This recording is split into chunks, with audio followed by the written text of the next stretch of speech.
में रिकॉर्डिंग। तो जो हम मैनिफेस्ट करते हैं उसका परिणाम हमें भोगना पड़ता है, क्योंकि हमें उतना दिखाई नहीं देता। हमें उस समय तो लगता है हमें बहुत क्लैरिटी है। अब अगर हम एक छोटी छोटी चीजें मैनिफेस्ट करने लगेंगे तो जिंदगी में तो बहुत कुछ चाहिए ना। एक दो तीन चीजें तो चाहिए नहीं, हमें तो हर दिन हर कुछ नया नया चाहिए ही चाहिए।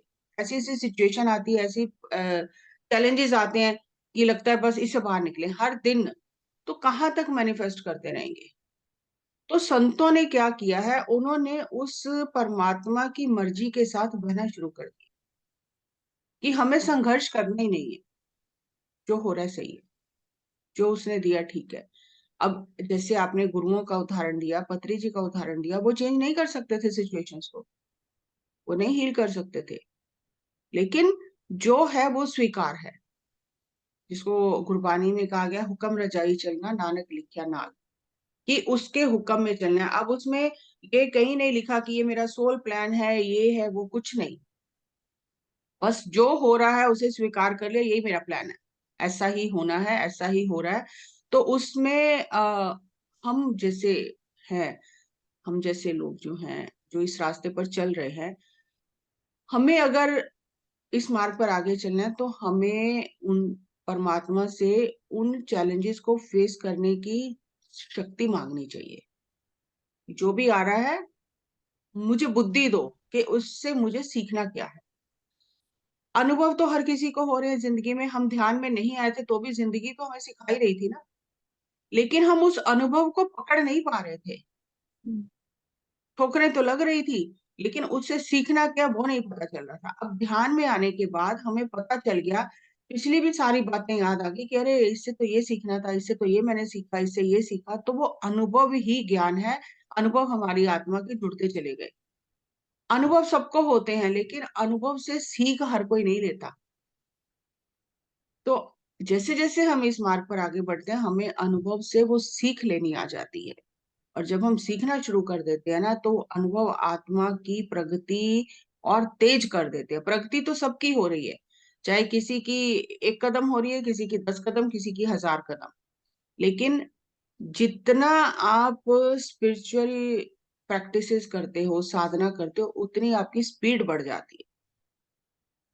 तो इसलिए, और एक चीज और कि जब ऋषिकेश लास्ट प्रोग्राम हुआ था पत्री सर के साथ, तो दो जो योगाचार्य थे, आचार्य सुनील जी, आचार्य सुनील भगत जी, जिनके देख रेख में ये सब चीजें होती हैं, तो वो आए पत्री सर के पास और मैं वही थी उनके रूम में। उस समय सर बहुत कम बात करते थे, इशारे से ही ज्यादा बात करते थे, एक दो शब्द बोलते थे। तो उन्होंने अपना प्लान बताया सर को कि सुबह हम सबसे संकल्प कराएंगे कि यहाँ से जाने के बाद सब लोग गंगा माता का जल लेके हाथ में सुबह संकल्प करें, और यहाँ से जाने के बाद अपने अपने एरिया में ध्यान प्रचार करें। और अगली बार जब वो अगले ऋषिकेश में आए तो अपने साथ 5 लोगों को साथ लेकर आए। अब मान लो 3000 लोग हैं, और 3000 लोग 5 लोगों को साथ हर एक व्यक्ति लेके आएगा तो 15,000 हो जाएंगे। तो ये संकल्प करके हम जाएंगे, और सबसे हम ये संकल्प कराएंगे। दूसरा उन्होंने प्रपोजल रखा कि जो लहसुन प्याज और तामसिक खाना खाने का क्या प्रभाव होता है, उसका हम डेमो देना चाहते हैं। सर ने सुनी सारी बात, तो सर ने कहा कि जो हो रहा है सही हो रहा है, प्रकृति के हिसाब से। संकल्प जैसा सर ने कहा, मैं वैसा एग्जैक्टली आपको बताती हूँ। तो सर ने कहा ऐसे उंगली करके संकल्प करके, आप प्रकृति के उसमें उंगली क्यों करना चाहते हो? आपके संकल्प की जरूरत नहीं है, प्रकृति अपने आप देख लेगी। आप जो करना है वो करो, जो चीजें करने वाली हैं, प्रचार करना है वो करो, लेकिन कुदरत जो कर रही है बिल्कुल ठीक कर रही है। आपको उंगली करने की कोई जरूरत नहीं है। सब सही हो रहा है, समय अनुसार जैसा होना चाहिए वैसा ही हो रहा है। तो संकल्प की जरूरत नहीं। और दूसरा जो आपने करना है, डेमो देना है, वो आप दो। तो वो फिर चुप कर गए। जब सर ने ही मना कर दिया तो फिर वो संकल्प उन्होंने नहीं कराया। अब अगर इसको अभी आपसे बात करते करते मुझे ये बात समझ आई कि सर को तो पता था अगले साल ऋषिकेश में प्रोग्राम होना ही नहीं, उनको तो मालूम था ना। तो संकल्प करके, सबको साथ में जोड़ के, तो हम चीजों को बदलना चाहते हैं ना। हमें तो नहीं पता कि अगले साल नहीं होना, लेकिन सर को तो पता नहीं होना। और अगर सर हमें उनका मार्गदर्शन नहीं करते तो हम सब जितने 3,000 लोग थे सब संकल्प के साथ जाते और सारे साल संकल्प करते रहते। तो उससे क्या होता, कुदरत ने जो करना है वो तो होना ही है, उसे हम बदल नहीं सकते। लेकिन हम अपनी एनर्जी को ट्रेन करते हैं। वो एनर्जी जो हम उस संकल्प में डाल रहे हैं वो कहीं और डाली जा सकती है ना काम करने में। तो इसलिए जो आखिरी जो सर ने मैसेजेस जो दिए उसमें ये एक बहुत बड़ा मैसेज था मेरे लिए भी, कि स्वीकार करो। अगर मान लो मैंने अभी संकल्प किया, पत्री सर ने संकल्प किया पिरामिड जगत बनना है, ध्यान जगत बनना है, साकार जगत बनना है, क्या वो संकल्प करके बैठे रहे घर पे? एक पल भी आराम नहीं किया उन्होंने। उस संकल्प को पूरा करने के लिए दिन रात एक कर दिए 40 साल। तो अगर संकल्प करना है तो फिर वो पूरे लोक कल्याण का संकल्प होना चाहिए। हमारे तो भी अपने ही पूरे नहीं होती चीजें। हम्म। और फिर वो संकल्प तो सर हमें देके चले ही गए हैं ना, पिरामिड जगत, ध्यान जगत, साकार जगत, तो हमें अलग से क्या कर लेना है उसमें? तो उनके संकल्प के साथ जुड़ जाना है। हमें लगता है हमें कोई तकलीफ हो रही है, कोई चैलेंज आ रहा है, हम इसको बदलें, ऐसा नहीं होना चाहिए। हमारे गुरबानी में आता है कि अपना चित्त हर करे जो मेरे चित्त ना होए, मेरे ख्यालों में भी नहीं होता जो परमात्मा कर देता है। तो हम अगर उसकी इच्छा के साथ, उसकी मर्जी के साथ बहना शुरू कर दें तो जो हो रहा है ठीक हो रहा है। अगर मान लो कि हम कहते हैं कि हम अपने आप को हील करें, बहुत कोई तकलीफ आ गई, हील करें, कितना भी हम हील करें लेकिन आखिर एक दिन तो संसार छोड़ के जाना ही है ना। जैसे मेरी मदर थी तो उन्होंने जब लास्ट स्टेज पे थी तो मैंने पत्री सर को बोला ऐसा ऐसा है और क्या करें, अब डॉक्टर ने तो मना कर दिया। तो मदर ने बात की तो सर ने बोला 2 साल और जी लोगे, 4 साल और जी लोगे, फिर आखिर तो जाना ही है, तो अभी क्यों नहीं? अभी क्यों नहीं? मुझे भी तो जाना है। तो जब आएगा टाइम तो खुशी से जाएंगे। तैयारी करो जाने की। आपको तो समय मिल गया तैयारी करने का, तैयारी करो जाने की। ऊपर मिलेंगे फिर जाके।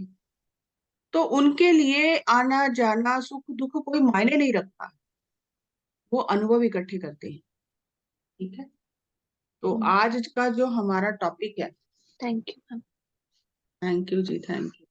आप ऐसे प्रश्न रखते हो तो मुझे पत्री के सर के साथ बिताया कोई समय, कोई क्वेश्चन आंसर याद आ जाता है सेशन, तो उससे सबको क्लैरिटी मिलती है, एक को नहीं। और ऐसे रेंडमली अगर मुझे कहो कुछ बताओ बताओ तो कई बार चीजें याद नहीं भी आती। तो आज हमारा टॉपिक भी इसी तरह का है कि अध्यात्म में भोलापन, बाल बुद्ध, बच्चे जैसी बुद्धि और बाल हट ये बहुत काम आते हैं। इससे ही परमात्मा को पा लिया जाता है। ज्यादा ज्ञान की, ज्यादा बड़ी बड़ी बातों की, इन सब चीजों की कोई जरूरत ही नहीं है। और जितना ज्यादा हम ज्ञानी बनते हैं ना उतना परमात्मा से दूर हो जाते हैं। जितना हम स्वाभाविक जिंदगी जीते हैं ना सहज में, उतना जल्दी परमात्मा को पा लेते हैं। जैसे अभी आपने कहा कि इंटेंशन, ये सब अगर हम कुछ भी नहीं करते, खाली अपना काम करते हैं, ध्यान करना है, स्वाध्याय करना है, सज्जन सांगत्य करना है, जिंदगी को एंजॉय करना है, परिवार की जिम्मे, तो उतने में ही सब कुछ हो जाता है। लेकिन हम उन चीजों को छोड़ के दूसरी चीजों में लग जाते हैं तो हम और दूर होते हैं, घर से दूर जाते हैं। तो ये एग्जाम्पल है जैसे भोलापन। भक्त धन्ना जी हुए हैं, सभी जानते हैं। वो जाट थे, कुछ पता नहीं था। तो वहां से मंदिर के पास से गुजरते थे, पुजारी रोज अपना पूजा करता था और बहुत तामझाम करता था। तो उन्होंने एक दिन पूछा क्या होता है पूजा करने से। उन्होंने बोला पूजा करने से सारी इच्छाएं पूरी हो जाती हैं, भगवान हमारे सारे काम करता है। अब उन्हें तो ये सब चीजें पता नहीं थी। तो उन्होंने कहा एक भगवान ऐसा मुझे भी दे दो जो सारी इच्छाएं पूरी करता है और सारे काम करता है। तो पंडित ने सोचा समझ इसको है नहीं, एक पत्थर पकड़ा दिया, ये ले जा घर। उन्हें जाके घर में स्नान कराया, उसे नहलाया धुलाया, जैसे वो देखते थे रोज पंडित करता है, तो करके अपना चौकी पे रखा और रोटी बनाई और साथ में छाछ ली और बैठ गए कि भी प्रार्थना करने की। पंडित कहता है आप सारे काम कर देते हो, सारी इच्छाएं पूरी करते हो, और आप अब मेरे पहले तो आपको भूख लगी होगी तो पहले तो खाना खा लो, तो फिर बाकी काम करेंगे। तो बैठ गए। एक दिन हो गया, 2 दिन हो गए, अब उनको तो ये पता भी नहीं है कि भगवान नहीं आते हैं, पंडित ऐसे ही बस प्रार्थना करके चल देता है। ये तो पता ही नहीं कि भगवान खाते नहीं है आके। वो समझ रहे हैं कि भगवान प्रकट होंगे, खाएंगे, तब काम बनेगा। भोलापन, चालाकी नहीं है, कुछ समझ नहीं है, कुछ ज्ञान नहीं है इन सब चीजों का। बैठे बैठे 2 दिन हो गए। उन्होंने बोला मैं मर जाऊंगा लेकिन मैं खाऊंगा नहीं जब तक तुम आके खाओगे नहीं। इतनी क्या नाराजगी है। तो वो दिन रात अरदासें करते रहे। ये गुरबानी में शब्द भी है, तन्ना करदा जोदड़ियां पैरी पै पै बहुत मनावे, कि एक बार आके खा लो, फिर असी दोनों मिल के काम करांगे। नेड़े नेड़े मेरे काम बहुत ने खेत विच, ते जिद नहीं करो और नाराजगी छड्डो और आ जाओ। तो जब परमात्मा ने देखा कि यह ते बिल्कुल पिछे ही पै गया, यह तो मर जाएगा, खाएगा नहीं कुछ, ते यह ते सब एनू तो पता ही नहीं कि भी पंडित ते एवें ही लगा के मुंह नाल ठाकुर दे चला जाता। फिर परमात्मा आए, तो उन्होंने रोटी खाधी, छाछ पीती, और कह बहुत खुश होया। एने क्या देखो 2 दिन तो मैं कोई काम किया नहीं, खेतों च पानी नहीं लगाया, तो मैं तो बहुत थक गया, तो तुसी जाके जरा खेतों च पानी लगाया हो। क्योंकि उन्हें कहा सी पंडित ने कि रब सारे काम करता है। तो इन्होंने कहता जाके खेतों च जरा पानी लगा दो। तो उन्होंने कहा ठीक है मैं लगा देना पानी। वो चले गए, ते खेतों में बैठ गया, अपना नाम जपता रहा, वो खेतों में पानी देंदे रहे। ਹੁਣ ਜੋ ਵੀ ਘਰ ਦਾ ਕੰਮ ਕਰਨਾ ਹੈ, ਜੋ ਵੀ ਕੰਮ ਕਰਨਾ ਹੈ, ਇਹ ਕਹਿਣ ਕਿ ਠਾਕੁਰ ਜੀ ਨੂੰ ਕਿ ਬਈ ਹੁਣ ਇਹ ਕੰਮ ਕਰ ਦੇ, ਹੁਣ ਇਹ ਕੰਮ ਕਰ ਦੇ, ਮੈਂ ਤੇਰੀ ਭਜਨ ਬੰਦਗੀ ਕਰਨਾ, ਤੂੰ ਜਰਾ ਕੰਮ ਕਰਿਆ। ਤੇ ਉਹ ਸਾਰੇ ਕੰਮ ਹੋਣ ਲੱਗ ਗਏ। ਤੇ ਇੱਕ ਦਿਨ ਪੰਡਿਤ ਉੱਥੋਂ ਨਿਕਲ ਰਿਹਾ ਸੀ, ਤੇ ਉਹਨਾਂ ਨੇ ਦੇਖਿਆ, ਤੇ ਉਹਨਾਂ ਨੇ ਕਿਹਾ ਵੀ ਇਹਨੇ ਤੇ ਮੇਰਾ ਬੜਾ ਪਰਉਪਕਾਰ ਕੀਤਾ, ਮੇਰੇ ਤੇ ਕੰਮ ਹੀ ਇੰਨੇ ਸੌਖੇ ਹੋ ਗਏ ਨੇ, ਮੈਨੂੰ ਤੇ ਮਿਹਨਤ ਹੀ ਨਹੀਂ ਕਰਨੀ ਪੈਂਦੀ ਜ਼ਿਆਦਾ, ਇੰਨੀ ਖੁਸ਼ੀ ਹੋ ਗਈ ਏ, ਇਹਦਾ ਧੰਨਵਾਦ ਤੇ ਕਰਾਂ। ਤੇ ਉਹਨਾਂ ਨੇ ਪੰਡਿਤ ਨੂੰ ਧੰਨਵਾਦ ਕੀਤਾ ਕਿ ਬਹੁਤ ਬਹੁਤ ਤੇਰਾ ਧੰਨਵਾਦ, ਤੂੰ ਤੇ ਮੇਰੀ ਜ਼ਿੰਦਗੀ ਬਦਲ ਦਿੱਤੀ ਹੈ। ਉਹ ਕਹਿਣ ਲੱਗਾ ਕੀ ਹੋ ਗਿਆ। ਕਹਿੰਦਾ ਜਿਸ ਦਿਨ ਦਾ ਤੂੰ ਠਾਕੁਰ ਦਿੱਤਾ ਏ, ਉਹਦੇ ਸਾਰੇ ਕੰਮ ਕਰਨ ਲੱਗਾ, ਮੈਨੂੰ ਤੇ ਲੋੜ ਹੀ ਨਹੀਂ ਪੈਂਦੀ ਕੁਝ ਕਰਨ ਦੀ, ਉਹ ਦੌੜ ਦੌੜ ਕੇ ਸਾਰੇ ਕੰਮ ਕਰ ਦਿੰਦਾ। ਪੰਡਿਤ ਹੈਰਾਨ, ਕਿਹੜਾ ਠਾਕੁਰ। ਉਹ ਕਹਿੰਦਾ ਦੇਖ ਉਹ ਖੇਤਾਂ 'ਚ ਪਾਣੀ ਲਗਾ ਰਿਹਾ ਹੈ, ਉਹ ਮੱਝਾਂ ਕਰ ਰਹੀਆਂ ਨੇ ਕੰਮ, ਅੱਗੇ ਅੱਗੇ ਚੱਲ ਰਹੀਆਂ ਨੇ। ਹੁਣ ਇਹਨੂੰ ਤੇ ਦਿਖਾਈ ਦੇ ਰਿਹਾ ਭਗਵਾਨ, ਮੱਝਾਂ ਚਲਾ ਰਹੇ ਨੇ, ਹਲ ਜੋਤ ਰਹੇ ਨੇ, ਲੇਕਿਨ ਪੰਡਿਤ ਨੂੰ ਨਹੀਂ ਦਿਖਾਈ ਦੇ ਰਿਹਾ। ਪੰਡਿਤ ਨੂੰ ਸਿਰਫ ਇਹ ਦਿਖਾਈ ਦੇ ਰਿਹਾ ਕਿ ਚੱਲ ਰਹੀਆਂ। ਤੇ ਇਹ ਕਿ ਇਹ ਦੇਖ ਇਹ ਕੰਮ ਕਰ ਰਹੇ, ਉਹਦੇ ਖੇਤ ਵਿੱਚ ਖੜੇ ਨੇ। ਪੰਡਿਤ ਕਹਿੰਦਾ ਮੈਨੂੰ ਤਾਂ ਦਿਸਦੇ ਨਹੀਂ। ਤੇ ਬੜੇ ਹੈਰਾਨ ਹੋਏ, ਇਹਨਾਂ ਨੂੰ ਲੱਗਾ ਕਿ ਇਹ ਤੇ ਸਭ ਨੂੰ ਹੀ ਦਿਸਦੇ ਹੋਣਗੇ, ਇਸ ਤਰ੍ਹਾਂ ਹੀ ਹੁੰਦਾ ਹੋਏਗਾ। ਤੇ ਪੰਡਿਤ ਕਹਿਣ ਲੱਗਾ ਮੈਨੂੰ ਤਾਂ ਦਿਖਦੇ ਨਹੀਂ। ਤੇ ਫਿਰ ਇਹਨਾਂ ਨੇ ਪਰਮਾਤਮਾ ਨੂੰ ਕਿਹਾ, ਤੇ ਉਹਨੂੰ ਕਿਉਂ ਨਹੀਂ ਦਿਖਾਈ ਦੇ ਰਹੇ, ਮੈਨੂੰ ਤਾਂ ਦਿਖਾਈ ਦੇ ਰਹੇ ਹੋ ਸਾਫ਼, ਉਹਨੂੰ ਕਿਉਂ ਨਹੀਂ ਦਿਖਾਈ ਦੇ ਰਹੇ। ਤੇ ਉਹਨਾਂ ਨੇ ਕਿਹਾ ਕਿਉਂਕਿ ਉਹਦੇ ਅੰਦਰ ਭੋਲਾਪਨ ਨਹੀਂ ਹੈ, ਪਿਆਰ ਨਹੀਂ ਹੈ, ਭਾਵ ਨਹੀਂ ਹੈ, ਚਲਾ ਕੇ ਬਹੁਤ ਹੋ। ਉਹਨੇ ਤੈਨੂੰ ਪੱਥਰ ਦੇ ਕੇ ਪਿੱਛਾ ਛੁਡਾਇਆ, ਲੇਕਿਨ ਤੇਰੀ ਸ਼ਰਧਾ ਭਗਤੀ ਨੇ ਮੈਨੂੰ ਉਸ ਪੱਥਰ ਚੋਂ ਪ੍ਰਗਟ ਕੀਤਾ। ਤੇ ਇਸ ਵਾਸਤੇ ਪੰਡਿਤ ਨੂੰ ਦਰਸ਼ਨ ਨਹੀਂ ਹੋ ਸਕਦੇ। ਤੇ ਭੋਲੇਪਨ ਵਿੱਚ ਉਹਨੇ ਪਰਮਾਤਮਾ ਨੂੰ ਪਾ ਲਿਆ। ਹੁਣ ਉਹਨੂੰ ਤੇ ਕੋਈ ਗਿਆਨ ਨਹੀਂ ਸੀ ਨਾ ਕਿਸੇ ਤਰ੍ਹਾਂ ਦਾ, ਉਹਨੂੰ ਤੇ ਇਹ ਵੀ ਨਹੀਂ ਪਤਾ ਕਿ ਸਹੀ ਵਿੱਚ ਆ ਕੇ ਭੋਗ ਲਗਾਉਂਦੇ ਵੀ ਨੇ ਕਿ ਨਹੀਂ ਲਗਾਉਂਦੇ। ਉਹਨੇ ਤੇ ਇਹੀ ਸਮਝਿਆ ਲਗਾਉਂਦੇ ਹੀ ਨੇ, ਸਾਰਿਆਂ ਦੇ ਹੀ ਲਗਾਉਂਦੇ ਨੇ, ਮੇਰਾ ਕਿਉਂ ਨਹੀਂ ਲਗਾ ਰਹੇ, ਮੇਰੇ ਨਾਲ ਨਾਰਾਜ਼ ਹੋ। ਤੇ ਉਹਨੇ ਉਹ ਭੋਲੇਪਨ ਵਿੱਚ ਪਰਮਾਤਮਾ ਨੂੰ ਪਾ ਲਿਆ। ਤੇ ਕਿੰਨੇ ਸ਼ਬਦ ਨੇ ਧੰਨਾ ਭਗਤ ਜੀ ਦੇ, ਜਿਹੜੇ ਗੁਰੂ ਗ੍ਰੰਥ ਸਾਹਿਬ ਚ ਗੁਰੂ ਸਾਹਿਬ ਨੇ ਅੰਕਿਤ ਕੀਤੇ ਨੇ। ਤੇ ਇਸ ਵਾਸਤੇ ਕਿਹਾ ਭੋਲਾ ਭਾਉ ਗੋਬਿੰਦ ਮਿਲਾ। ਜ਼ਿਆਦਾ ਗਿਆਨ ਦੀ, ਜ਼ਿਆਦਾ ਵੱਡੀਆਂ ਵੱਡੀਆਂ ਗੱਲਾਂ ਦੀ ਜ਼ਰੂਰਤ ਹੀ ਨਹੀਂ ਹੈ। ਭੋਲਾ, ਜਿੰਨਾ ਬੰਦਾ ਭੋਲਾ ਹੋਏਗਾ ਨਾ, ਉਨੀ ਜਲਦੀ ਪਰਮਾਤਮਾ ਨੂੰ ਪਾ ਲੇਗਾ। ਫਿਰ ਉਹਨਾਂ ਨੇ ਇਹ ਨਹੀਂ ਕਿਹਾ ਕਿ ਵੀ ਤੁਸੀਂ ਸਭ ਸੰਸਾਰ ਛੱਡ ਦੋ, ਰੁੱਖੀ ਸੁੱਕੀ ਖਾਓ, ਭੈੜੇ ਜਿਹੇ ਕੱਪੜੇ ਪਾ ਲਓ, ਬੜਾ ਉਦਾਸੀ ਹੋ ਜਾਓ ਤੇ ਤਾਂ ਰੱਬ ਮਿਲੇਗਾ। ਉਹਨਾਂ ਨੇ ਕਿਹਾ ਗੋਪਾਲ ਤੇਰਾ ਆਰਤਾ, ਮੈਂ ਤੇ ਤੇਰੀ ਆਰਤੀ ਕਰਨ ਵਾਲਾ, ਤੇਰਾ ਨਾਮ ਲੈਣ ਵਾਲਾ, ਤੇਰਾ ਚਿੰਤਨ ਕਰਨ ਵਾਲਾ। ਤੇ ਜਿਹੜਾ ਤੇਰੀ ਭਗਤੀ ਕਰਦਾ, ਤੂੰ ਉਹਨਾਂ ਦੇ ਕੰਮ ਸਵਾਰਨਾ ਹੈ। ਜੋ ਜਨ ਤੁਮਰੀ ਭਗਤ ਕਰਨ ਤੇ ਤਿਨਕੇ ਕਾ ਸਵਾਰਤਾ, ਜਿਹੜਾ ਤੇਰੀ ਭਗਤੀ ਕਰਦਾ ਤੂੰ ਉਹਦੇ ਕੰਮ ਕਰਦਾ ਹੀ ਕਰਦਾ ਹੈ। ਔਰ ਮੈਂ ਤੇਰੀ ਭਗਤੀ ਕਰ ਰਿਹਾ। ਹੁਣ ਜਿਹੜੇ ਵੀ ਗੁਰੂ ਗ੍ਰੰਥ ਸਾਹਿਬ 'ਚ ਜਿੰਨੇ ਵੀ ਸ਼ਬਦ ਨੇ, ਤੁਸੀਂ ਦੇਖੋ ਜਿਸ ਤਰ੍ਹਾਂ ਰਹਾਉ ਲਿਖਿਆ ਹੋਇਆ, ਤੇ ਦੋ ਫੁੱਲ ਸਟਾਪ ਇੱਧਰ, ਦੋ ਫੁੱਲ ਸਟਾਪ ਇੱਧਰ। ਮਤਲਬ ਕਿ ਸਾਨੂੰ ਰਹਾਉ ਦਾ ਮਤਲਬ ਹੈ ਠਹਿਰਾਓ।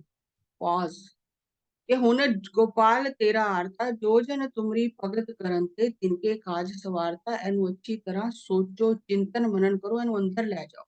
दौड़न ते नहीं कि फटाफट पढ़ के अगे चले जाइए। तो उन्होंने पॉज पहले भी और पीछे भी पॉज दिता, ठहराव दिता कि सोच एनु अंदर बसा, दौड़ना रटना नहीं है। फिर अगों कह रहे ने दाल सीधा मांगो घीओ। ਹੁਣ ਉਹਨਾਂ ਨੇ ਇਹ ਨਹੀਂ ਕਿਹਾ ਕਿ ਮੈਨੂੰ ਕੋਠੀਆਂ ਦੇ ਦੇ, ਕਾਰ ਦੇ ਦੇ। ਉਹਨਾਂ ਨੇ ਕਿਹਾ ਜੋ ਮੈਨੂੰ ਚਾਹੀਦਾ ਬਸ ਮੈਨੂੰ ਉਨਾ ਹੀ ਤੇਰੇ ਕੋਲੋਂ ਚਾਹੀਦਾ ਹੈ, ਕਿ ਦਾਲ ਦੇ ਦੇ, ਘਿਓ ਦੇ ਦੇ, ਸੀਤਾ ਦੇ ਦੇ। ਹਮਰਾ ਤੇ ਮੇਰਾ ਮਨ ਜਿਹੜਾ ਹਮਰਾ ਖੁਸ਼ੀ ਕਰੇ ਨਿਤ ਜਿਉ। ਰੋਜ਼ ਮੇਰਾ ਮਨ ਜਿਹੜਾ ਉਹ ਖੁਸ਼ ਹੋ ਕੇ ਤੇਰੀ ਪਰਮਾਤਮਾ ਤੇਰੀ ਭਗਤੀ ਕਰਦਾ ਰਹੇ। ਪਨੀਆ ਛਾਦਨ ਨੀਕਾ, ਅਨਾਜ ਮੰਗੋ ਸਸੀਕਾ। ਸੋਨੀ ਦੀ ਚੱਪਲ ਵੀ ਹੋਏ ਆਰਾਮ ਨਾਲ, ਜਿਹਦੇ ਨਾਲ ਮੈਂ ਟੁਰ ਸਕਾਂ। ਤੇ 7 ਤਰ੍ਹਾਂ ਦਾ ਅਨਾਜ ਵੀ ਹੋਵੇ, 7 ਸੀਕਾ, 7 ਤਰ੍ਹਾਂ ਦਾ ਅਨਾਜ ਵੀ ਹੋਏ, अलग अलग तरह का। गऊ भैंस मांगो लावेरी, दूध देने वाली गऊ और भैंस भी होए। एक ताजन तुरी चिंगेरी, एक अरबी घोड़ा भी होए जिहदे ते मैं आ जा सका। घर की गेहन चंगी, घर वाली भी चंगी होए जेड़ा घर सारा संभाल के रखे। जन धन ना लेवे मंगी, मैं ते तेरे कोलों मंग के सारा कुछ ले लिया। हुण उन्हां ने कोई ਵੱਡੀਆਂ ਵੱਡੀਆਂ ਗੱਲਾਂ ਨਹੀਂ ਕੀਤੀਆਂ, ਕੋਈ ਸੰਕਲਪ ਨਹੀਂ ਕੀਤੇ ਮੈਨੂੰ ਜੀਵਨ ਮੁਕਤੀ ਦੇ ਦੇ, ਮੈਨੂੰ ਇਹ ਦੇ ਦੇ, ਮੈਨੂੰ ਉਹ ਦੇ ਦੇ। ਉਹਨਾਂ ਨੇ ਕਿਹਾ ਮੇਰੇ ਰੋਜ਼ ਦਿਨ ਦਾ ਜਿੰਨਾ ਮੇਰਾ ਕੰਮ ਖਰਚਾ ਹੈ, ਜਿਸ ਨਾਲ ਮੇਰੀ ਗੁਜ਼ਾਰਾ ਗੁਜਰਾਨ ਚਲਦੀ ਏ, ਉਹ ਮੈਨੂੰ ਤੂੰ ਰੋਜ਼ ਦਾ ਰੋਜ਼ ਦੇ ਦੇ, ਤੇ ਮੈਂ ਤੇ ਬਹਿ ਕੇ ਤੇਰੀ ਭਗਤੀ ਕਰਾਂਗਾ।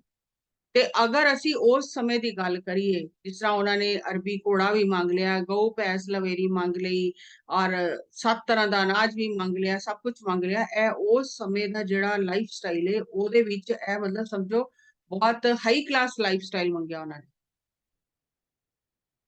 ਅਰਬੀ ਘੋੜੇ ਸਾਰਿਆਂ ਕੋਲ ਥੋੜੀ ਹੁੰਦੇ ਸੀ ਉਸ ਟਾਈਮ, ਗਾਵਾਂ ਮੱਝਾਂ ਘਰ ਸਾਰਿਆਂ ਕੋਲ ਥੋੜੀ ਹੁੰਦੇ ਸੀ। ਤੇ ਮਤਲਬ ਉਹਨਾਂ ਨੇ ਜੋ ਇਹ ਮੰਗਿਆ ਪਰਮਾਤਮਾ ਕੋਲੋਂ, ਅੱਛਾ ਲਾਈਫ ਸਟਾਈਲ ਮੰਗਿਆ। ਐਵੇਂ ਹੀ ਕੰਮ ਚਲਾਓ ਨਹੀਂ ਮੰਗਿਆ ਕਿ ਮੈਂ ਅੱਛੀ ਤਰ੍ਹਾਂ ਆਪਣਾ ਜ਼ਿੰਦਗੀ ਮਜ਼ੇ ਨਾਲ ਜੀਆਂ ਔਰ ਤੇਰੀ ਭਗਤੀ ਕਰਾਂ, ਮੈਨੂੰ ਇਹ ਸਭ ਚੀਜ਼ਾਂ ਦੀ ਜ਼ਰੂਰਤ। ਔਰ ਫਿਰ ਕਿਹਾ ਕਿ ਮੇਰੀ ਜਿਹੜੀ ਪਤਨੀ ਉਹ ਵੀ ਅੱਛੀ ਹੋਣੀ ਚਾਹੀਦੀ, ਜਿਹੜੀ ਘਰ ਸੰਭਾਲੇ। ਐਵੇਂ ਨਹੀਂ ਕਿ ਲੜਾਈ ਕਰਨ ਵਾਲੀ ਮੈਨੂੰ ਮਿਲ ਜਾਏ। ਤੇ ਸਾਰਾ ਕੁਝ ਉਹਨਾਂ ਨੇ ਪਰਮਾਤਮਾ ਕੋਲੋਂ ਮੰਗਿਆ ਭੋਲੇਪਨ ਵਿੱਚ, ਔਰ ਪਰਮਾਤਮਾ ਨੇ ਸਭ ਕੁਝ ਦਿੱਤਾ। ਤੇ ਭੋਲੇਪਨ ਵਿੱਚ ਹੀ ਸਭ ਕੁਝ ਬਹੁਤ ਜਲਦੀ ਮਿਲ ਜਾਂਦਾ ਹੈ। ਹੁਣ ਜਿਹੜਾ ਅਸੀਂ ਕਹਿੰਦੇ ਸਾਡੀ ਇਹ ਹੀਲਿੰਗ ਹੋ ਜਾਏ, ਸਾਡੀ ਉਹ ਹੀਲਿੰਗ ਹੋ ਜਾਏ, ਭੋਲਾਪਨ ਨਹੀਂ ਹੈ ਸਾਡਾ। ਬਹੁਤ ਸਮਾਰਟ ਬਣ ਰਹੇ ਆ ਕਿ ਅਸੀਂ ਪਰਮਾਤਮਾ ਨੂੰ ਵੀ ਆਦੇਸ਼ ਦੇ ਸਕਦੇ ਹਾਂ ਵੀ ਸਾਨੂੰ ਇੱਥੇ ਹੀਲਿੰਗ ਦੀ ਜ਼ਰੂਰਤ ਹੈ, ਇੱਥੇ ਹੀਲਿੰਗ ਦੀ ਜ਼ਰੂਰਤ ਹੈ, ਸਾਡਾ ਇਹ ਕੰਮ ਕਰ ਦੇ, ਉਹ ਕੰਮ ਕਰ ਦੇ। ਅਸੀਂ ਤਾਂ ਪਰਮਾਤਮਾ ਨੂੰ ਨੌਕਰ ਸਮਝ ਕੇ ਕੰਮ ਕਰਾ ਰਹੇ ਹਾਂ ਨਾ। ਔਰ ਸਾਨੂੰ ਦਿਸਦਾ ਵੀ ਨਹੀਂ, ਸਾਨੂੰ ਪਤਾ ਵੀ ਨਹੀਂ ਹੈ ਕਿ ਇਹ ਕਰਨ ਨਾਲ ਕੀ ਹੋ ਜਾਏਗਾ, ਇਹ ਠੀਕ ਹੈ ਸਾਡੇ ਵਾਸਤੇ ਕਿ ਠੀਕ ਨਹੀਂ। ਉਹੀ ਚੀਜ਼ਾਂ ਜਿਹੜੀਆਂ ਅਸੀਂ ਅੱਜ ਮੰਗ ਰਹੇ ਹਾਂ ਪਰਮਾਤਮਾ ਕੋਲੋਂ ਕਿ ਸਾਡੇ ਨਾਲ ਇਹ ਹੋ ਜਾਏ ਤੇ ਤਾਂ ਸਾਨੂੰ ਸ਼ਾਂਤੀ ਆਉਂਦੀ ਹੈ, ਤੇ ਉਹੀ ਚੀਜ਼ਾਂ ਸਾਡੇ ਦੁੱਖ ਦਾ ਕਾਰਨ ਬਣਦੀਆਂ। ਜਿਹੜੇ ਲੋਕੀ ਮਤਲਬ ਮੈਂ ਹੁਣੀ ਕੱਲ ਯਾਦ ਆਈ, ਮੇਰੇ ਰਿਸ਼ਤੇਦਾਰ ਹੀ ਨੇ ਮੇਰੀ ਭਰਜਾਈ ਦੇ, ਉਹਨਾਂ ਦੇ ਘਰ 25 ਸਾਲ ਔਲਾਦ ਨਹੀਂ ਹੋਈ, 20-25 ਸਾਲ ਸ਼ਾਦੀ ਤੋਂ ਬਾਅਦ। ਤੇ ਜਿਹੜੇ ਸਾਡੇ ਗੁਰੂ ਸੀ ਉਹਨਾਂ ਦੀ ਉਹ ਭਾਂਜੀ ਸੀ ਸੱਕੀ। ਤੇ ਸਾਰਿਆਂ ਨੇ ਬਹੁਤ ਕਿਹਾ ਵੀ ਤੁਸੀਂ ਇਹਨੂੰ ਕਰੋ ਕਿ ਇਹਦੀ ਔਲਾਦ ਹੋ ਜਾਏ, ਦਿਓ ਆਸ਼ੀਰਵਾਦ ਦਿਓ। ਤੇ ਉਹਨਾਂ ਨੇ ਵੀ 25 ਸਾਲ ਬਾਅਦ ਉਹਨਾਂ ਨੇ ਕਿਹਾ ਕਿ ਹੋਏਗੀ, ਜਦਕਿ ਉਸ ਵੇਲੇ ਉਮਰ ਵੀ ਕਾਫੀ ਹੋ ਚੁੱਕੀ ਸੀ। ਤੇ ਫਿਰ ਉਹ ਮਤਲਬ ਉਹਨਾਂ ਨੇ ਕਿਹਾ ਕਿ ਔਲਾਦ ਤੇ ਇਹਦੇ ਭਾਗਾਂ 'ਚ ਹੈ, ਔਲਾਦ ਤੇ ਹੋਏਗੀ, ਲੇਕਿਨ ਇਹਦੀ ਮਾਂ ਨਹੀਂ ਦੇਖੇਗੀ ਇਸ ਔਲਾਦ ਨੂੰ, ਇਹਦੀ ਮਾਂ ਦੇ ਜਾਣ ਤੋਂ ਬਾਅਦ ਔਲਾਦ ਹੋਏਗੀ। ਫਿਰ ਉਹਦੀ ਮਦਰ ਦੀ ਡੈਥ ਹੋ ਗਈ ਤੇ ਉਹਦੇ ਵੱਲ ਬੇਟਾ ਹੋਇਆ। ਹੁਣ ਉਹ ਮੰਨਤਾ ਮੰਗ ਮੰਗ ਕੇ ਬੇਟਾ ਲਿਆ, ਔਰ ਉਹ ਬੇਟਾ ਜਿਉਂ-ਜਿਉਂ ਵੱਡਾ ਹੋਇਆ, ਪਹਿਲੇ ਤੇ ਉਹਨੂੰ ਕਹਿੰਦੇ ਸੀ ਕਿ ਇਹਨੂੰ ਬਹੁਤ ਇਹਦੇ ਅੰਦਰ ਸ਼ਕਤੀ ਹੈ, ਸਭ ਸਾਡੇ ਘਰ 'ਚ ਬਹੁਤ ਇਹ ਸਭ ਚੀਜ਼ਾਂ ਚੱਲੀਆਂ ਸੀ, ਵਾਕੀ ਨੇ ਇਹ ਬਹੁਤ ਅੱਛੀ ਸੋਲ ਹੈ। ਉਹ ਬੇਟਾ ਹੋ ਗਿਆ, ਹੁਣ ਉਹ ਬੇਟਾ ਵੱਡਾ ਹੋ ਗਿਆ, ਜਵਾਨ ਹੋ ਗਿਆ, ਔਰ ਬੇਟੇ ਨੇ ਮਾਂ-ਬਾਪ ਨੂੰ ਇੰਨਾ ਦੁੱਖ ਦਿੱਤਾ, ਇੰਨਾ ਤੰਗ ਕੀਤਾ, ਮਾਰ ਪਿਟਾਈ ਇੰਨਾ ਕੀਤਾ, ਅਖੀਰ ਤੰਗ ਆ ਕੇ ਬਾਪ ਨੇ ਸੁਸਾਈਡ ਕਰ ਲਿਆ। ਹੁਣ ਉਹ ਮੰਗ ਤੇ ਲਿਆ, ਲੇਕਿਨ ਉਹਦਾ ਅਸਰ ਕੀ ਹੋਇਆ, ਨਤੀਜਾ ਕੀ ਨਿਕਲਿਆ। ਹੁਣ ਇਹਨੂੰ ਤੁਸੀਂ ਸੋਲ ਪਲਾਨ ਕੋ ਇਹਨੂੰ ਕਿਧਰੇ ਵੀ ਜੋੜ ਲਓ, ਲੇਕਿਨ ਉਹ ਜਿਹੜੀ ਸੁੱਖ ਸ਼ਾਂਤੀ ਸੀ ਪਹਿਲੇ ਉਹ ਵੀ ਚਲੀ ਗਈ। ਮੈਨੀਫੈਸਟ ਤੇ ਹੋ ਗਿਆ, ਇੱਛਾ ਤੇ ਪੂਰੀ ਹੋ ਗਈ। ਹੁਣ ਇਹਨੂੰ ਅਸੀਂ ਕਹੀਏ ਕਿ ਇਹੀ ਸੋਲ ਪਲਾਨ ਸੀ, ਇਹੀ ਇਸ ਤਰ੍ਹਾਂ ਹੀ ਹੋਣਾ ਸੀ, ਉਹ ਗੱਲਾਂ ਅਲੱਗ ਨੇ, ਉਹ ਠੀਕ ਹੈ। ਲੇਕਿਨ ਅਸੀਂ ਆਪਣੀ ਹੀ ਮੰਗ ਕਰਕੇ ਫਸਦੇ ਹਾਂ, ਜਦੋਂ ਵੀ ਫਸਦੇ ਹਾਂ ਮੰਗ ਕੇ ਅਸੀਂ ਫਸਦੇ ਹੀ ਜਾਂਦੇ ਹਾਂ। ਇਸ ਵਾਸਤੇ ਸੰਤਾਂ ਨੇ ਸਾਨੂੰ ਰਸਤਾ ਦੱਸਿਆ ਕਿ ਤੁਸੀਂ ਪਰਮਾਤਮਾ ਕੋਲੋਂ ਸ਼ਾਂਤੀ ਮੰਗੋ, ਸ਼ਕਤੀ ਮੰਗੋ ਕਿ ਜੋ ਵੀ ਹੋ ਰਿਹਾ ਉਹਦੇ ਵਿੱਚ ਸਾਨੂੰ ਸ਼ਾਂਤੀ ਰਹੇ, ਸੰਤੋਸ਼ ਰਹੇ ਔਰ ਸਾਨੂੰ ਸਹਿਨ ਸ਼ਕਤੀ ਮਿਲੇ।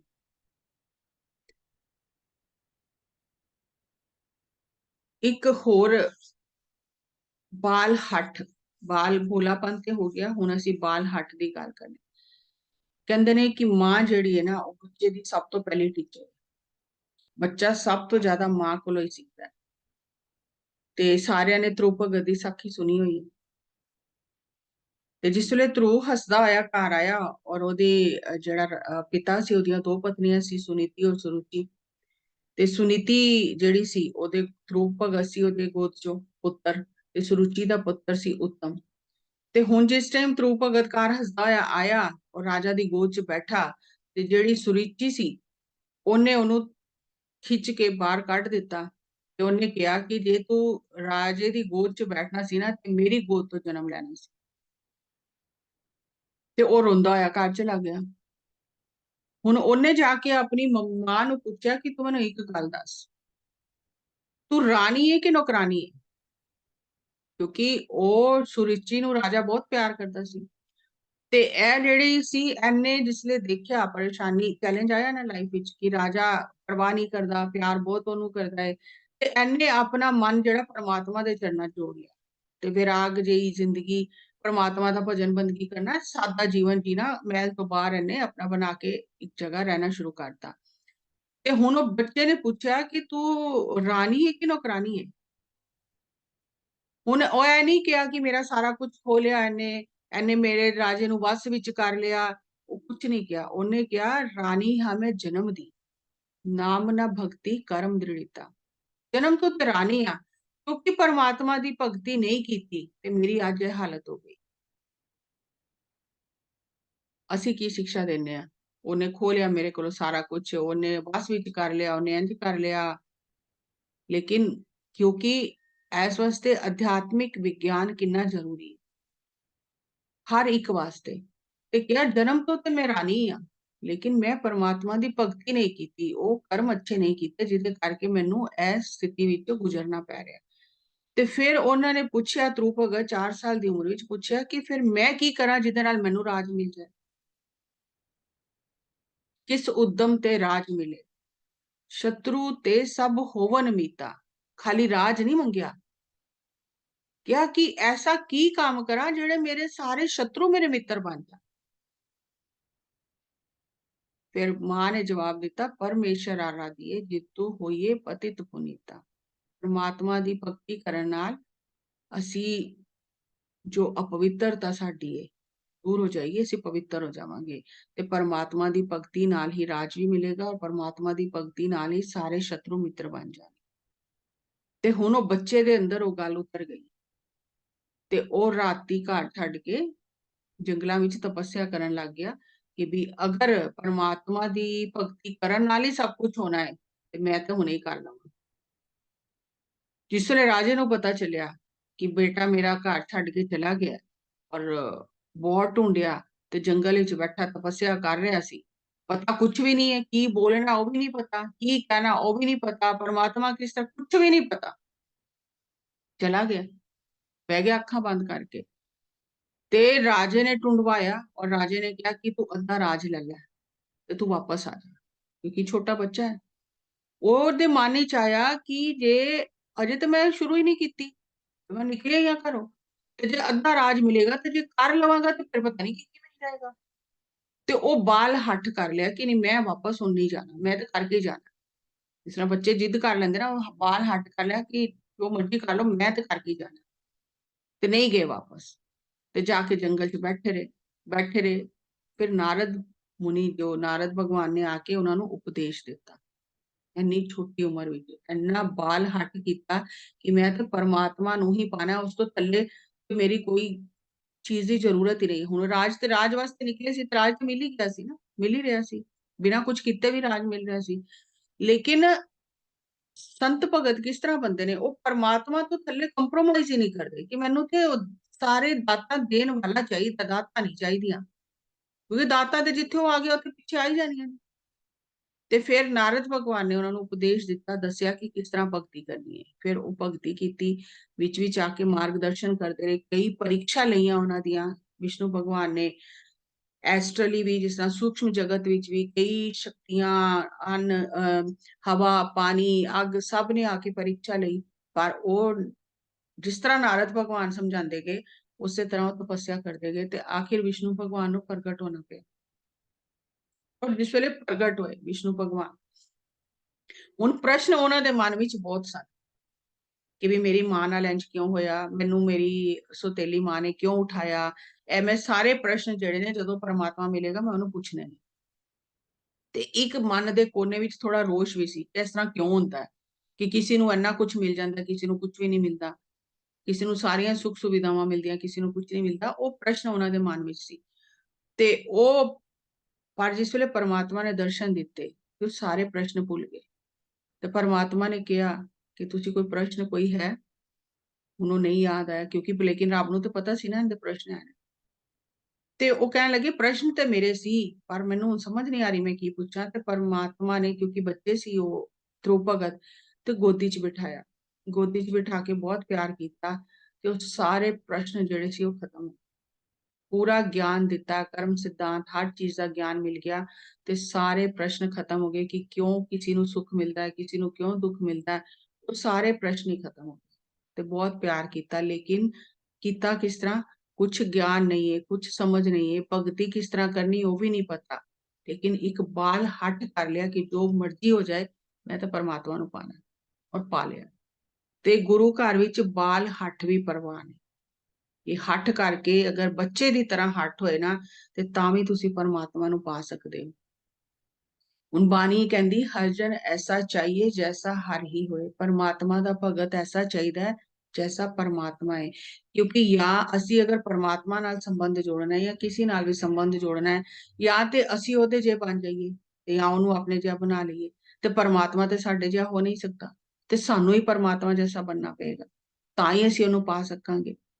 ਤੇ ਹੁਣ ਪਰਮਾਤਮਾ ਕੀ ਹੈ? ਭੋਲਾਪਨ, ਬਾਲ ਬੁੱਧ। ਲੇਕਿਨ ਅਸੀਂ ਤਾਂ ਬਹੁਤ ਚਲਾਕ ਹੋ ਗਏ, ਤੇ ਸਾਨੂੰ ਮਿਲੇ ਕਿਸ ਤਰ੍ਹਾਂ ਹੋਣਗੇ? ਤੇ ਸਾਨੂੰ ਆਪਣੀਆਂ ਚਲਾਕੀਆਂ ਛੱਡਣੀਆਂ ਪੈਣਗੀਆਂ। ਤੇ ਇੱਕ ਬਹੁਤ ਅੱਛੀ ਸਟੋਰੀ, ਜਿਹਨੂੰ ਬਹੁਤ ਸਾਰੇ ਧਰਮ ਗ੍ਰੰਥਾਂ ਵਿੱਚ ਜਗ੍ਹਾ ਦਿੱਤੀ ਗਈ ਹੈ, ਲਿਖਿਆ ਗਿਆ ਹੈ, ਰੋਮ ਦੇ ਗ੍ਰੰਥਾਂ ਵਿੱਚ ਵੀ, ਯਹੂਦੀ ਧਰਮ ਵਿੱਚ ਵੀ, ਔਰ ਇਹਦਾ ਜ਼ਿਕਰ ਦਸਮ ਪਿਤਾ ਨੇ ਵੀ ਜ਼ਫਰਨਾਮੇ 'ਚ ਕੀਤਾ ਹੈ, ਔਰ ਮਸਕੀਨ ਜੀ ਨੇ ਇਹਦੀ ਕਥਾ ਕੀਤੀ ਹੈ। ਇੱਕ ਭੇਡਾਂ ਚਾਰਨ ਵਾਲਾ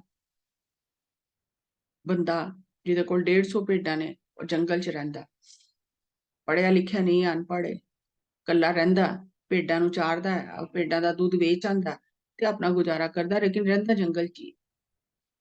ਇੱਕ ਵਾਰ ਉਹਦੇ ਮਨ 'ਚ ਆਇਆ ਕਿ ਮੈਂ ਜਾ ਕੇ ਇੱਕ ਵਾਰੀ ਸ਼ਹਿਰ ਤੇ ਦੇਖਾਂ, ਕਹਿੰਦੇ ਸ਼ਹਿਰ ਬਹੁਤ ਵਧੀਆ ਹੁੰਦਾ, ਬਹੁਤ ਸੋਹਣਾ ਹੁੰਦਾ, ਤੇ ਜਾ ਕੇ ਮੈਂ ਵੀ ਇੱਕ ਵਾਰੀ ਸ਼ਹਿਰ ਵੇਖ ਕੇ ਆਣਾ। ਪਰ ਭੇਡਾਂ ਨੂੰ ਕਿੱਥੇ ਛੱਡ ਕੇ ਜਾਵਾਂ, ਨਾਲ ਹੀ ਲੈ ਜਾਣਾ। ਉਹ ਸਾਰੀਆਂ ਭੇਡਾਂ ਨੂੰ ਨਾਲ ਲੈ ਕੇ ਸ਼ਹਿਰ ਚਲਾ ਗਿਆ। ਰਸਤੇ ਵਿੱਚ ਇੱਕ ਮਸਜਿਦ ਆਈ। ਉੱਥੇ ਜਿਹੜੇ ਕਾਜੀ ਜਾਂ ਮੌਲਵੀ ਸੀ, ਉਹ ਕੁਝ ਪ੍ਰਵਚਨ ਦੇ ਰਹੇ ਸੀ। ਤੇ ਉਹਦੇ ਵਿੱਚ ਉਹਨਾਂ ਨੇ ਪ੍ਰਵਚਨ 'ਚ ਕਿਹਾ ਕਿ ਪਰਮਾਤਮਾ ਲਾ ਸ਼ਰੀਕ ਹੈ, ਔਰ ਪਰਮਾਤਮਾ ਲਾ ਮਕਾਨ ਹੈ। ਮਤਲਬ ਪਰਮਾਤਮਾ ਦਾ ਕੋਈ ਸ਼ਰੀਕ ਨਹੀਂ ਹੈ, ਔਰ ਉਹਦਾ ਕੋਈ ਟਿਕਾਣਾ ਨਹੀਂ ਹੈ ਕਿ ਇੱਕ ਘਰ ਵਿੱਚ ਉਹ ਰਹਿੰਦਾ, ਉਹਦਾ ਕੋਈ ਘਰ ਟਿਕਾਣਾ ਵੀ ਨਹੀਂ ਹੈ, ਤੇ ਉਹਦਾ ਕੋਈ ਸੰਗੀ ਸਾਥੀ, ਮਾਤਾ ਪਿਤਾ, ਕੋਈ ਕੁਝ ਨਹੀਂ ਹੈ ਉਹਦਾ। ਐਨੇ ਜਿਸਲੇ ਇਹ ਗੱਲ ਸੁਣੀ ਤੇ ਬੜਾ ਹੀ ਹੈਰਾਨ ਹੋ ਗਿਆ, ਕਹਿੰਦਾ ਲੈ ਇਹ ਤੇ ਮੇਰੇ ਵਰਗਾ ਹੀ ਨਿਕਲਿਆ, ਨਾ ਮੇਰਾ ਕੋਈ ਹੈ ਨਾ ਇਹਦਾ ਕੋਈ ਹੈ, ਨਾ ਮੇਰਾ ਕੋਈ ਥਾਂ ਟਿਕਾਣਾ ਨਾ ਇਹਦਾ ਕੋਈ ਥਾਂ ਟਿਕਾਣਾ। ਹੋਰ ਕੀ ਕਰਨਾ ਹੈ? ਉੱਥੋਂ ਹੀ ਵਾਪਸ ਆ ਗਿਆ ਕਿ ਮੈਂ ਸੋਚਦਾ ਸੀ ਮੈਂ ਇਕੱਲਾ ਵਾਂ, ਤੇ ਅੱਜ ਤੇ ਮੈਨੂੰ ਇੱਕ ਦੋਸਤ ਮਿਲ ਗਿਆ ਹੈ ਤੇ ਮੇਰੇ ਵਰਗਾ ਹੀ ਹੈ, ਤੇ ਮੈਂ ਹੁਣ ਇਹਦੇ ਨਾਲ ਦੋਸਤੀ ਕਰ ਲੈਣਾ। ਤੇ ਉਹ ਘਰ ਗਿਆ, ਬੜਾ ਹੀ ਖੁਸ਼ ਹੋ ਗਿਆ ਕਿ ਮੈਂ ਤੇ ਸਮਝਿਆ ਸੀ ਪਰਮਾਤਮਾ ਬਹੁਤ ਹੋਰ ਤਰ੍ਹਾਂ ਦਾ ਸਮਝਿਆ ਸੀ ਅੱਲਾ, ਤੇ ਇਹਨੇ ਤੇ ਕਿਹਾ ਕਿ ਉਹਦਾ ਤੇ ਕੋਈ ਸ਼ਰੀਕ ਵੀ ਨਹੀਂ ਹੈ, ਤੇ ਇਹਦਾ ਮਤਲਬ ਉਹ ਤੇ ਇਕੱਲਾ ਹੀ ਹੈ, ਤੇ ਉਹਦਾ ਕੋਈ ਦੁੱਖ ਸੁੱਖ ਵੰਡਣ ਵਾਲਾ ਨਹੀਂ ਹੈ, ਤੇ ਕੋਈ ਥਾਂ ਵੀ ਨਹੀਂ ਹੈ, ਮੇਰੀ ਵੀ ਕੋਈ ਥਾਂ ਨਹੀਂ ਹੈ, ਉਹਦੀ ਵੀ ਕੋਈ ਥਾਂ ਨਹੀਂ ਹੈ, ਮੇਰਾ ਵੀ ਕੋਈ ਨਹੀਂ ਅੱਗੇ ਪਿੱਛੇ, ਉਹਦਾ ਵੀ ਕੋਈ ਨਹੀਂ, ਸਾਡੀ ਤੇ ਦੋਸਤੀ ਬਹੁਤ ਅੱਛੀ ਚੱਲੇਗੀ। ਤਾਂ ਵਾਪਸ ਚਲਾ ਗਿਆ। ਜਾ ਕੇ ਉਹਨੇ ਰੋਟੀ ਬਣਾਈ, ਭੇਡਾਂ ਦਾ ਦੁੱਧ ਕੱਢਿਆ, ਗਰਮ ਕੀਤਾ, ਹੱਥ ਜੋੜ ਕੇ ਬਹਿ ਗਿਆ ਕਿ ਮੈਨੂੰ ਨਹੀਂ ਪਤਾ ਕਿ ਤੂੰ ਕਿੱਥੇ ਐ ਇਸ ਟਾਈਮ, ਪਰ ਤੂੰ ਹੁਣ ਆ ਜਾ, ਕਿਉਂਕਿ ਤੇਰਾ ਵੀ ਕੋਈ ਨਹੀਂ ਪੁੱਛਣ ਵਾਲਾ ਤੇ ਮੈਨੂੰ ਵੀ ਕੋਈ ਨਹੀਂ, ਤੇ ਚਲੋ ਦੋਨੋਂ ਅਸੀਂ ਆਪਣਾ ਬਹਿ ਕੇ ਖਾ ਪੀ ਲੈਂਦੇ ਆ, ਤੇ ਤੂੰ ਆ ਜਾ। ਤੇ ਹੁਣ ਉਹ ਵਿਚਾਰੇ ਨੂੰ ਤਾਂ ਪਤਾ ਹੀ ਨਹੀਂ, ਕੁਝ ਵੀ ਨਹੀਂ ਸਮਝ, ਕੋਈ ਗਿਆਨ ਨਹੀਂ, ਕੁਝ ਨਹੀਂ ਪਤਾ, ਭੋਲਾਪਨ। ਤੇ ਬੈਠ ਗਿਆ ਉਹ ਕਿ ਦੇਖ ਤੂੰ ਖਾ ਲੈ ਤੇ ਜਿਹੜੀ ਬਚੇਗੀ ਫਿਰ ਮੈਂ ਉਹ ਖਾ ਲਵਾਂ। ਤੇ ਅਰਦਾਸਾਂ ਕਰਦਾ ਰਿਹਾ ਹੱਥ ਜੋੜ ਕੇ। ਫਿਰ ਉਹ ਕਹਿਣ ਲੱਗਾ ਪਰਮਾਤਮਾ ਨੂੰ, ਗੱਲਾਂ ਕਰ ਰਿਹਾ ਆਪਣੇ ਅੰਦਰੋਂ ਕਿ ਵੇਖ ਮੈਨੂੰ ਨਹੀਂ ਪਤਾ ਤੇਰੇ ਹੋਰ ਕੀ ਕੀ ਗੁਣ ਨੇ, ਮੈਂ ਤੇ ਦੋ ਹੀ ਸੁਣੇ ਨੇ, ਤੇ ਲੇਕਿਨ ਮੇਰੇ ਅੰਦਰ ਗੁਣ ਹੈ ਨਹੀਂ ਕੁਛ, ਉਹ ਮੈਂ ਤੈਨੂੰ ਦੱਸ ਦਿਆਂ ਕਿ ਮੇਰੇ ਅੰਦਰ ਕੀ ਕੀ ਗੁਣ ਨੇ।